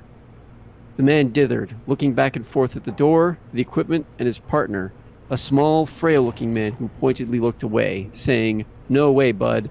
This is your call." "All right. You won't touch anything while I'm gone, will you?" "Scout's honor," sneered Fly. Was he ever a Boy Scout? I couldn't remember. The man slid sideways past Fly and almost backed into me. I glared daggers at him and he split. After a couple of seconds, Fly turned to the mousy companion. "What are you still doing here? Get after your partner!" Meekly, the man turned and darted out of the room. "Fly, what's going to happen when they get across the street and find out there's no message traffic from the president?" "Well, we'd better hurry, AS, so we're done before they get back." Fortunately, they'd left the equipment on because I had no idea how to turn it on. It was some new, ultra-modern civilian stuff I'd never seen before. I found a keypad next to a small LED display. At the moment, it showed the frequency for guard channel, plus another freak above that. I tapped the keypad. They hadn't locked it out, thank God. I typed the freak for North Marine Corps Air Base, Office of the Sub-Sync Marscom, Colonel George Carpetian. It was no great trick remembering. I was the radio man for Major Boyd when we were stationed on Deimos on TDS to the Navy. I wandered all over the band from one side to the other looking for the carrier. Finally, I found it. It was weak and intermittent, as if the repeaters were blown and I was picking up the source itself. But I boosted the gain and we were able to pick out the words from behind the snow. I engaged the standard CD encryptor, digitally adding the signal to a CD of random noise from background radiation. They had an identical disk at North. If we were lucky, they'd figure out that the signal was scrambled and pull their encryption online. Corporal Fly Taggart, commanding officer of Fox Company, 4th Battalion, 223rd Light Drop Division to Sub-Sync Marscom. Come in, Colonel Carpetian. Fly broadcast the message over and over, and I started to get nervous, both about the time and about the lack of response. Finally, a voice sputtered into life on the line. I recognized it. It was the Colonel himself, not some enlisted puke. Fox, connect me to Lieutenant Weems, 4th Battalion over. 4th Battalion, Weems is dead. I am in command of Fox. Who is this? Corporal Taggart, sir. Corporal, give me a full report. Over. Fly gave the Colonel the verbal cook's tour of everything that had happened to us in the past few weeks. When he finished, Carpetian was quiet for so long I thought we'd lost the carrier. I understand, he said. Now, where the hell are you? Can you get back here, like yesterday? We're at a resistance center in Salt Lake City, Fly said. Suddenly, I got an uneasy feeling in my stomach. Should we be spilling this much intel, even to the sub-commander-in-chief of the Mars Command? Use rail transport, ordered Carpetian. Get your butts to Pendleton as fast as you can. We've got to talk face-to-face about this. Got that, Corporal? Aye, sir. Good. Then I'll expect you tomorrow at... With a loud thunk, the entire system died. All the dials, all the diodes, all the cool flashing lights. I looked over my shoulder. Albert towered over us, his face set in a mask of concrete. On one side stood our friendly guard from the entrance. On the other was the radio tech Fly had bullied, holding a remote control power switch in his hands. I gasped. Framed in the light, Albert looked like he had a halo. I'm afraid you're going to have to come with me, Albert said. Where? I asked. To the President. Only he can decide cases of high treason against the army of God and man united. Oh, fucking Christ. Ugh. Oh boy. Chapter 10. And I need to clear up my sinuses a little bit. They're hurting me. Ugh. Alright. Okay. Alright. I'll I think I'm... Let me take a drink of water and I'll be good. Alright. I'll take back over at 11. Okay. With a heavy heart, I brought our 2 miscreant warriors to the President of the 12. I tried to keep angry thoughts from my mind. Wait, are we in Albert's shoes now? What? Oh boy, you're jumping all Oh, over the God. place. I brought our 2 miscreant warriors to the President... Okay, I have to do this in a shitty drawl now. You're ready? Oh no. Ready for real suffering? With a heavy heart, I brought our 2 miscreant warriors to the President of the 12. I tried to keep angry thoughts from my mind. Judgment and vengeance are the Lord's prerogatives, not ours. Besides, I genuinely liked Fly Taggart, and I even believed his wild story about fighting the alien demons on Phobos and Deimos. And Miss Sanders now. No, that's wrong. I had no right. I didn't even know her. I brought them into the Chamber of Justice to find the President in his mast already seated. He wore a suit. I sighed a hearty prayer of thanksgiving to the Lord that this was to be masked, not a court-martial. The President would have worn his robe for the latter. Sit, I commanded, putting a heavy hand on each prisoner's shoulder and pushing him into the waiting chair. Who speaks for the outsiders? Asked Bishop Wilston. He was a stickler for legalities. They can speak for themselves, said the President. Oh, this isn't a formal trial. I just want to find out what the devil happened, and to find out whether the devil himself was responsible. Or just the imp of stupidity, I said. The President glared at me, but I learned my manners under his predecessor, who would listen to even the youngest child with a mind to speak. This new fellow was from out of state and a personal mentor of our old president. May he rest in peace. You're rude, said the President. But you may be right, Corporal Taggart. As the responsible NCO, what on earth possessed you to start broadcasting all over the globe from our radio room? Well, Fly looked distinctly pink. It seemed like a good idea at the time. Why are you so flipping surprised? Demanded the woman. Why shouldn't we report him to our CEO? We just got back from a mission. What the hell did you expect? For a moment, I thought the president was going to burst a blood vessel. We all turned in annoyance to Fly. Couldn't he control his woman? His team member? He was not a stupid man. He spoke up quickly. Arlene is tired, upset. You know how women get. Now it was Arlene's turn to turn angry red, opening and closing her mouth like she wanted to say something devastating, but couldn't even find the words. Wisely, she pressed her lips together and said nothing. A soft answer turneth away wrath, says the proverb. Or again, even a fool, when he holdeth his peace, is counted wise. The president was mollified and chose to take the question seriously. Miss Sanders, Private Sanders, if you will, she said, voice betraying the seething emotion within her. Her red hair flamed like a burning house, setting off her green eyes. Private Sanders, the Y is because the entire military structure of the erstwhile United States, from top to bottom, has been co-opted by the demons. Our former government has capitulated. They surrendered, to put it bluntly, 2 weeks ago. Oh, really? Maybe everybody but the Marines. Semper Fide, even the Marines, said the president softly. The sudden change from loud and angry to quiet and cold lent him an air of authority, as was befitting. I must admit the man had the mark of divine awe. The Lord definitely moved through the president when he let him. Do you know what you've done? Asked the bishop. Even the broadcast itself might have been traced. But to actually tell the forces of darkness where we are, that passes understanding.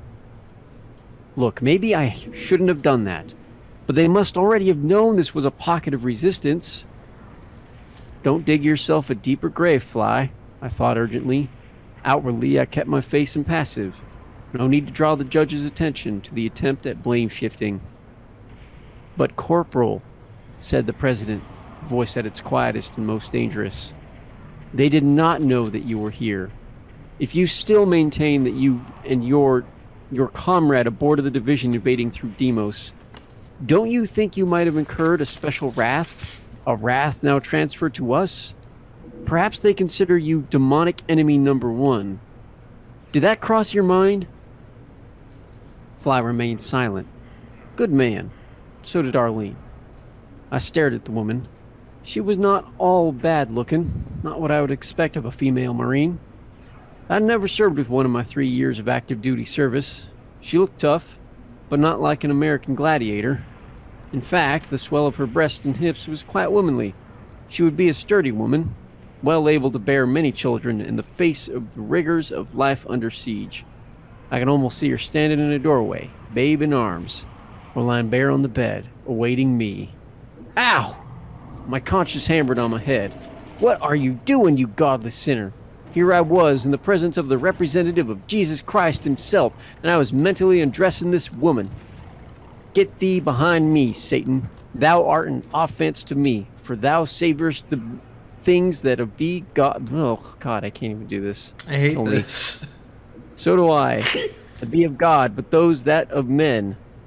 I concentrated on verses from the Bible and the Book of Mormon, mentally recitating them so quickly that I lost all track of the trial and Miss Sanders. When I blinked back, Fly and Arlene looked chastened, humble. They clearly repented of their foolish act and had found their way back to friendship with God. Pride and arrogance were banished. Well, for the moment. The president sighed heavily. Go and be stupid no more, and prepare for an attack, for surely one arrives within an hour or two. He nodded to the bishop, who, as general of the armies of the Lord, had primary responsibility for readying our defenses. I already knew my station. Jerry and I manned the dike west of the city, along with 2,000 other stalwarts. I had an idea. Mr. President, I called. He turned back, pausing at the door. Sir, I'd like to suggest that Taggart and Sanders be assigned to the defense alongside me. He stared at me, and I squirmed. Any particular reason? They've already had their chance and botched it. That, sir, is the reason. Let them atone for their mistake. They may have cost the lives of righteous men. Let them at least stand beside those men and put their own lives on the line.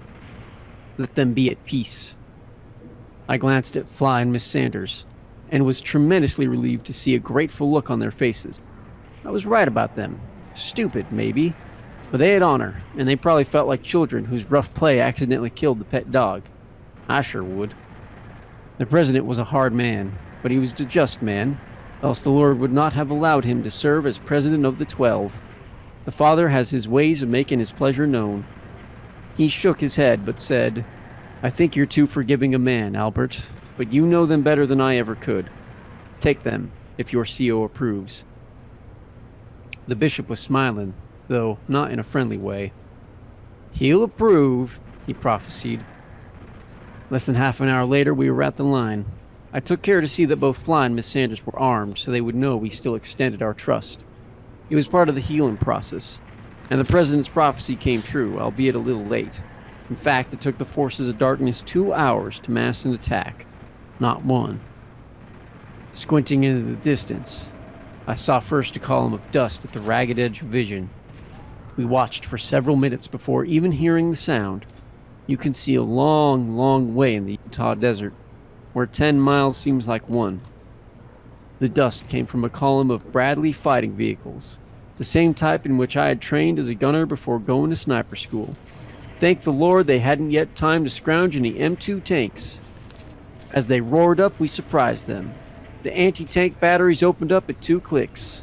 In the still air, their artillery captains had the eyes of angels. They dropped the first load of ordnance directly on the advancing line. The laser spotter scopes helped. Once the troops knew that they were not up against code, fighting refugees, they separated and advanced while evading. I took a risk, standing atop the dike and focusing through binoculars mounted on a pole. It was the BATEF in the vanguard, as usual, backed up by FBI shock troops. Reporting the battle over my encrypted radio, I saw the gold flag of the IRS and realized we would doubtless have to face flamethrowers and chemical biological warfare shells. The bastards. Regular army filled in the gaps, and we supplied most of the grunts, cannon fodder, as we called them. They brought a contingent of brownies and Baphomets, but no Molochs, praise God. Probably didn't have any nearby. But I bet my last bullet there'd be Molochs and Shelobs. What the fuck is this shit? It's his own names for the demons, of course. Oh no. Aplenty before the week was out. Hold There on, are a I few just of the want to unclean- mention again, I hate What? this.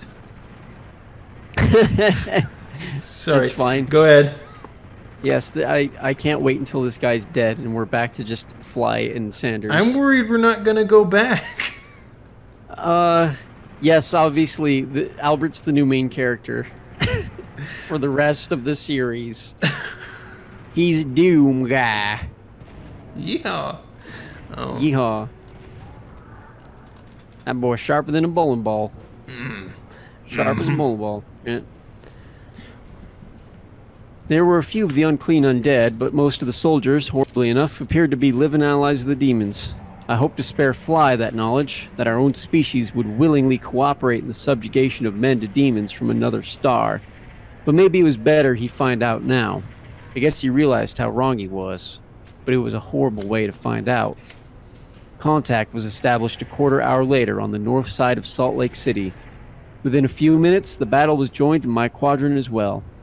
Fly and Arlene acquitted themselves admirably. They were no cowards. I especially enjoyed watching the girl in combat, too busy and scared even to worry whether my interest was righteous or sinful. She loped forward to the outer perimeter and spotted for the mortars. My heart was in my throat. If they spotted her, that beautiful body would be blown to tiny pieces in seconds. Bombs and shells exploded left and right, but our positions were secure.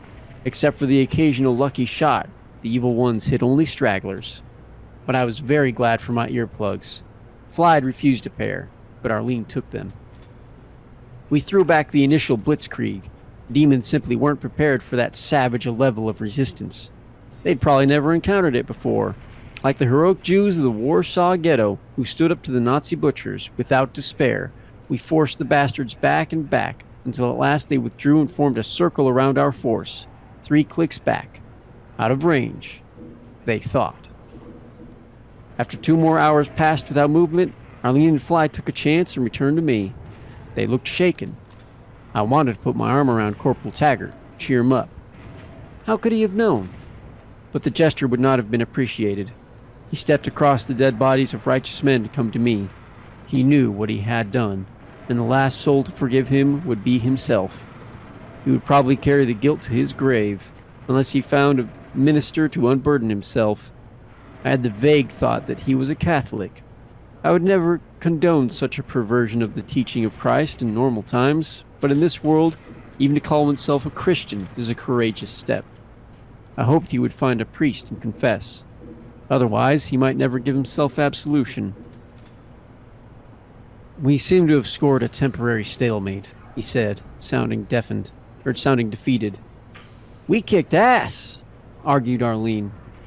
You're both right, I said, ever the diplomat.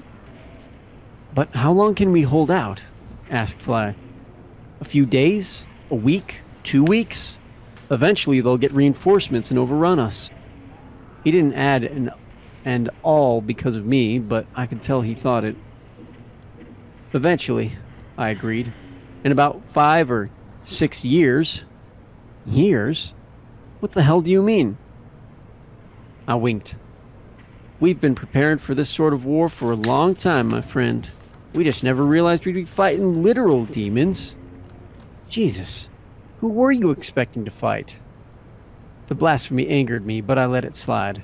He was an unbeliever and might not even realize what he said. Exactly who we're fighting. The forces of Mammon. We'd hoped to avert the crisis by engaging in the world, steering it toward the righteousness of the Constitution ordained by God himself in 1787. We sent our members out into the world, joined the Army, the FBI, the Washington power structure. We increased our numbers within the IRS, and even within NASA. But in the end, all that effort brought us only advance warning and some spies and saboteurs within the enemy ranks. Fly shook his head, dazed. He said nothing. Now, we are the last stronghold in the continental United States. There is but one major enclave left on the planet for humans and the godly. There centers the resistance. Where? I chuckled. Even if I knew, Fly, I wouldn't tell you. Your interest rate on keeping secrets isn't very high right now. He smiled sardonically. I guess I wouldn't tell you either if you'd just done what we did. What I did. We, corrected Arlene. You were right the first time. I stood right beside you and helped you report to Carpetian. He shrugged, neither confirming nor denying. Are there plans to get to the Resistance? If there are, we haven't executed them yet. We can send brief messages, too quick to triangulate or decrypt, but we can't send people. Why not? There is some sort of energy barrier that prevents us from leaving the continent, and at times even from leaving an urban center. Los Angeles has one. You cannot fly from LA to anywhere else unless the demons drop the wall, which they only do for their own, of course. But if you go around the barrier, we've tried. We can't find an edge. It seems to be everywhere. What we need to do is find the source, the control center, and shut it off. At least long enough to get our people out, join up with the Resistance. Otherwise, eventually, we will fall. We have years' worth of food and medicine, but not decades' worth. And after a while, they will mass enough troops against us to overrun us in any case. Worst case scenario, you two, we lose this city after a 4-month siege. That's if they throw everything in the world at us. Are you kidding? Demanded an incredulous Arlene. What about missiles? Nuclear bombs dropped from airplanes? Our agents were heavily involved in the Strategic Defense Initiative. Remember? I winked. And we have anti-air defenses too. We're not worried about nukes. We're more worried about tanks and undead soldiers. None of our defenses were erected with Molochs in mind. Molochs? What you called steam demons, I believe. Ugh. I like steam demons more than I like Molochs. Steam demons. Yeah. Suddenly, the radio phone buzzed. The radio man answered, listening for a moment, saying a string of yes sirs. He turned to me. Albert, the president wants to see your charges. Now? Tonight. The captain says he has a mission for them. Something to prove themselves after their incompetence. No offense, guys. I'm just quoting. None taken, said Arlene, highly offended. My eyes began to dwell longingly on her curves and swells again, and I brutally forced my gaze to the dead and wounded littering the battlefield. Even they're dead. The corpsmen were already busy, collecting the casualties for transporting to the hospital. Got a time? I asked. 1800, said the radio man. I didn't know his name, even though he knew mine. It made me uncomfortable. I nodded. Okay. You heard the man, Fly. Arlene, start polishing your brass. We've got 3 hours before your mission briefing. And guys? They waited expectantly. Try not to hose it up this time. Arlene Sanders flipped me the finger, but Fly just looked down at his boots, brushing the mud off with his hands. End of chapter. Thank God. Oh, it's over, and we're back to Fly. Yes. Ugh. Alright, I gotta use the bathroom. All right. I'm not even... I'm starting to think I should have screened the book ahead of time. This is why we're doing it live. This is what we're committed to now. It's too late. Oh, man. How much time do we have left? I don't know. PlayStation Doom 2 is long, but it looks like... Well, oh man. Little under 20 minutes. I'm not reading another chapter. It's okay. I can read one more. Oh, man. No. Okay. All right. Let's talk about Doom. Alright, I'll be right back first. All right.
And I'm back. Welcome back. Oh my god. I don't know what it is, but this book is killing me. Too much Mormon. I guess... Too much religion. I guess, like, David Ab Hughes has, like, some sort of new obsession with all sorts of religions. It's... I don't know. I wouldn't call it new. Fly Taggart talked about the nuns a lot in the first book. Yeah, This was but a at long least it time ended. coming. You know, at least they got to Doom stuff. We'll get to Doom stuff.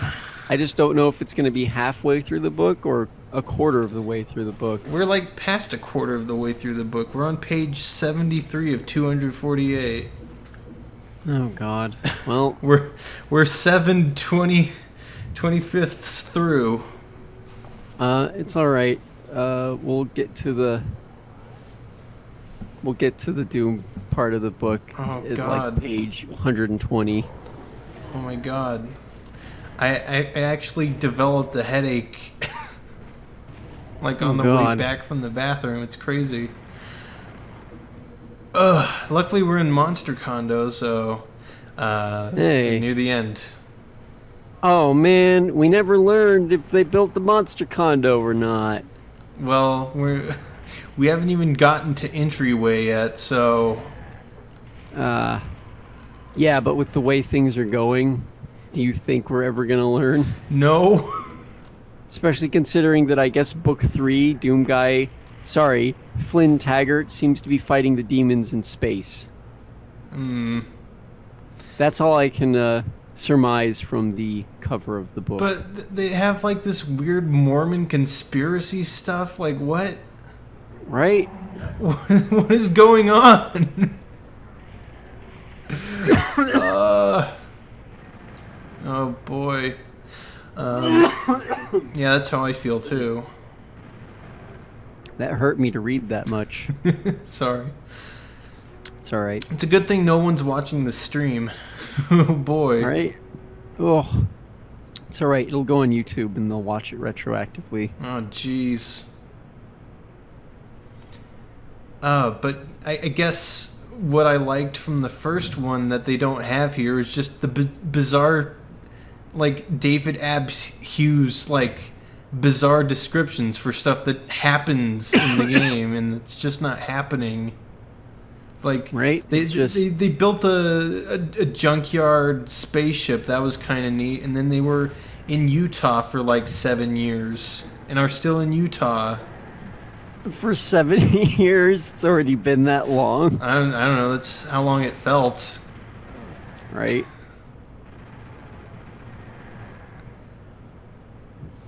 Yeah, no kidding.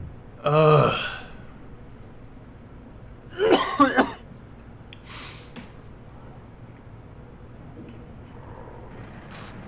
Alright, well, I'm just going to continue to draw Doom Guy then, while Doom things happen. All right. I'll sit here and contemplate my life can- choices. You can take a peek in OneNote, see how it's coming along. I don't know how live it will update, but yeah, there's a Doom Guy coming to fruition there. Oh God. I challenge anyone to make an interesting Doom wad based on what we've read so far of Hell on boy. Earth. I think I would hate to see that. Just that. Oh God. There's no bizarre interjections from Fly Taggart like the lemons. It's Right? It's just all trash, or trish, as Coffee would say. yeah. I don't know why I expected better. Well, because the first one was better, I guess. The first one was better. You know, take that as you will, but the first one was better. I might actually have to read ahead and see if it's actually worth broadcasting the rest of them. Right? Oh, jeez. Where'd you say this Doom Guy drawing was? You said OneNote, but in- that was, It's in the wads. oh, hey, there it is. Yeah. I don't know how much you can see. I see a Doom Guy with a keyboard, and his helmet was updating for a second. I can see part of it. Yeah, okay. Well, there's only part of it right now. I had arm. They're wrong. I'm gonna fix that. What now? He had arms and shoulders for a minute, but they looked wrong, so I'm fixing them. Oh, mine still has arms and shoulders. Oh.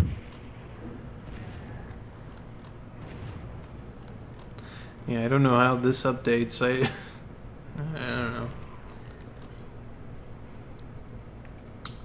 Not well, apparently. Man, I feel like that just drained the life out of me.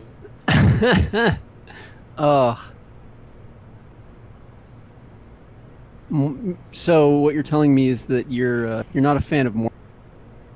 Say again? So what you're telling me is that you're not a fan of Mormon. See, you cut off again mid-Mormon. You're not a fan of Mormon Doom. It's really weird.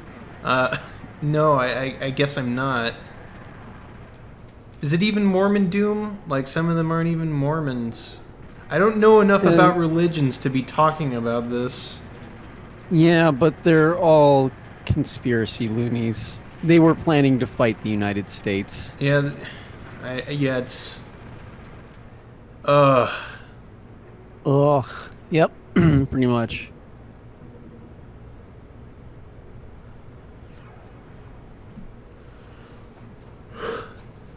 So, on a lighter note, I've been watching this series of streams by prominent members of the Doom community called Evolution of the WAD, which has been kind of interesting, but like really, really, really niche discussion. I see. Yeah. They did a pilot episode that was like 4 hours long on Sandy Peterson style maps and the history thereof. Holy shit. Yeah, it was crazy. And I, of course, being a Doom freak, I listened to the whole thing. Yeah, it was kind of nuts. Like, they had so much to say about Sandy Peterisms that I don't know how they come up with so many words for WADs for over 4 hours. And, you know, sometimes we struggle for like 30 minutes of 2 levels. It's crazy. Right? I mean, I don't know. They've obviously done their homework. I think that's really what it comes down to. Yeah, is yeah, they seem a lot The more. more, Yeah, right, the more we experience Doom, well, the more we're going to have to say about it. Yeah, it's crazy. But yeah, it's just kind of interesting to see. I was doing it while also working on a Doom map. Yeah, the Sea Spire thing. Yeah. Yeah. And they get into a lot of like gameplay philosophy. It's crazy. Oh, Huh. hey, we're on the final level of PlayStation Doom Redemption Denied. That was sudden. Hey. All right. All right, so looks a bit familiar, yeah. Yeah. I mean, I definitely am digging the red in this room. Yeah. All right. I'm glad that a certain map that I worked on has those color cues now, because that's kind of canon. Nice.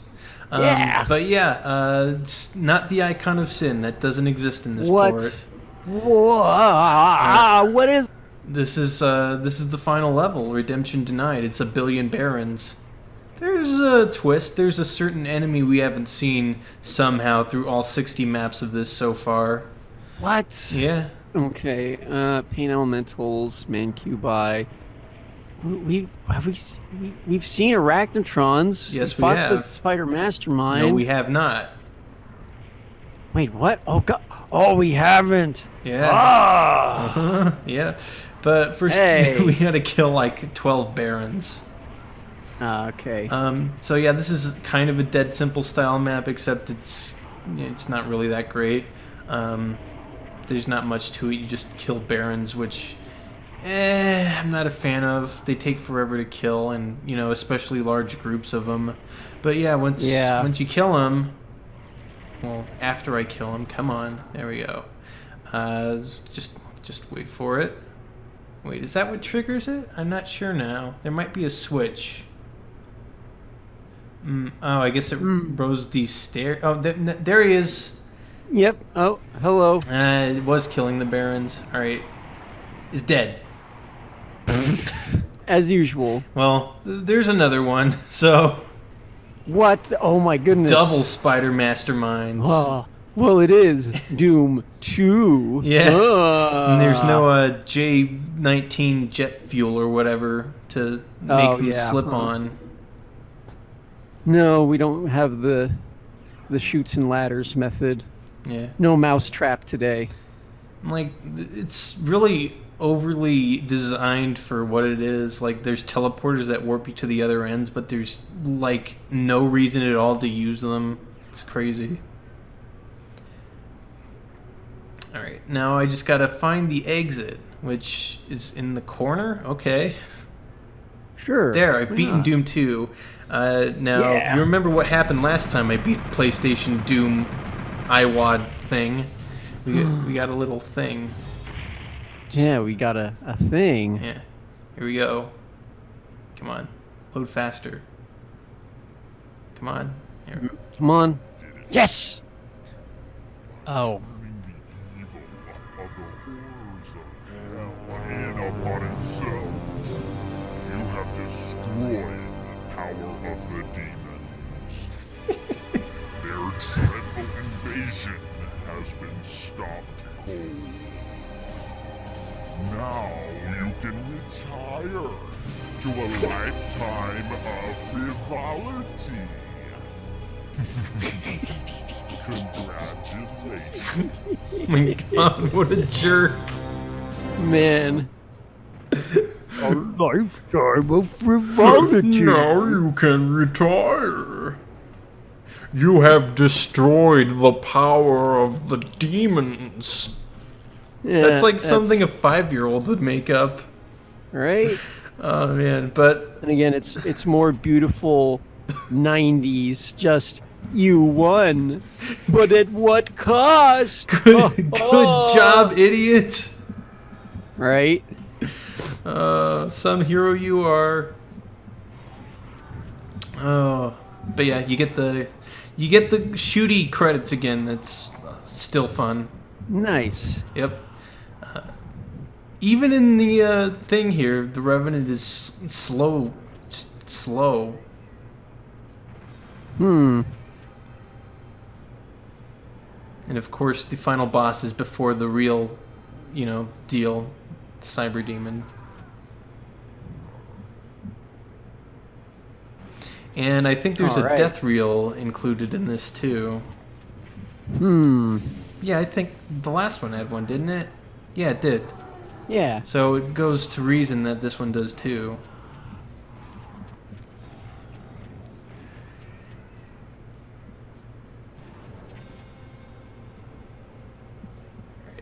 There we go. There's Mr. Doom.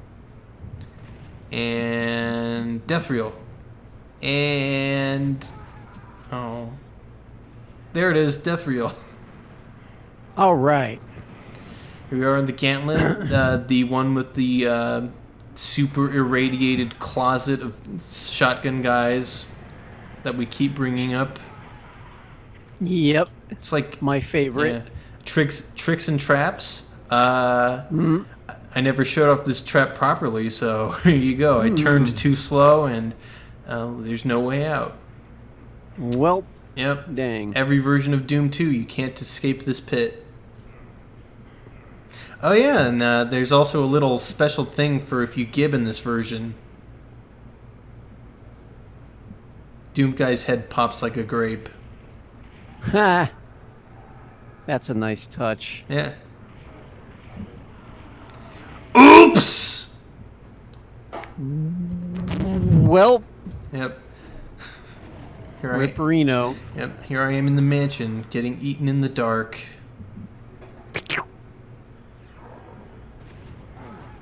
Ugh.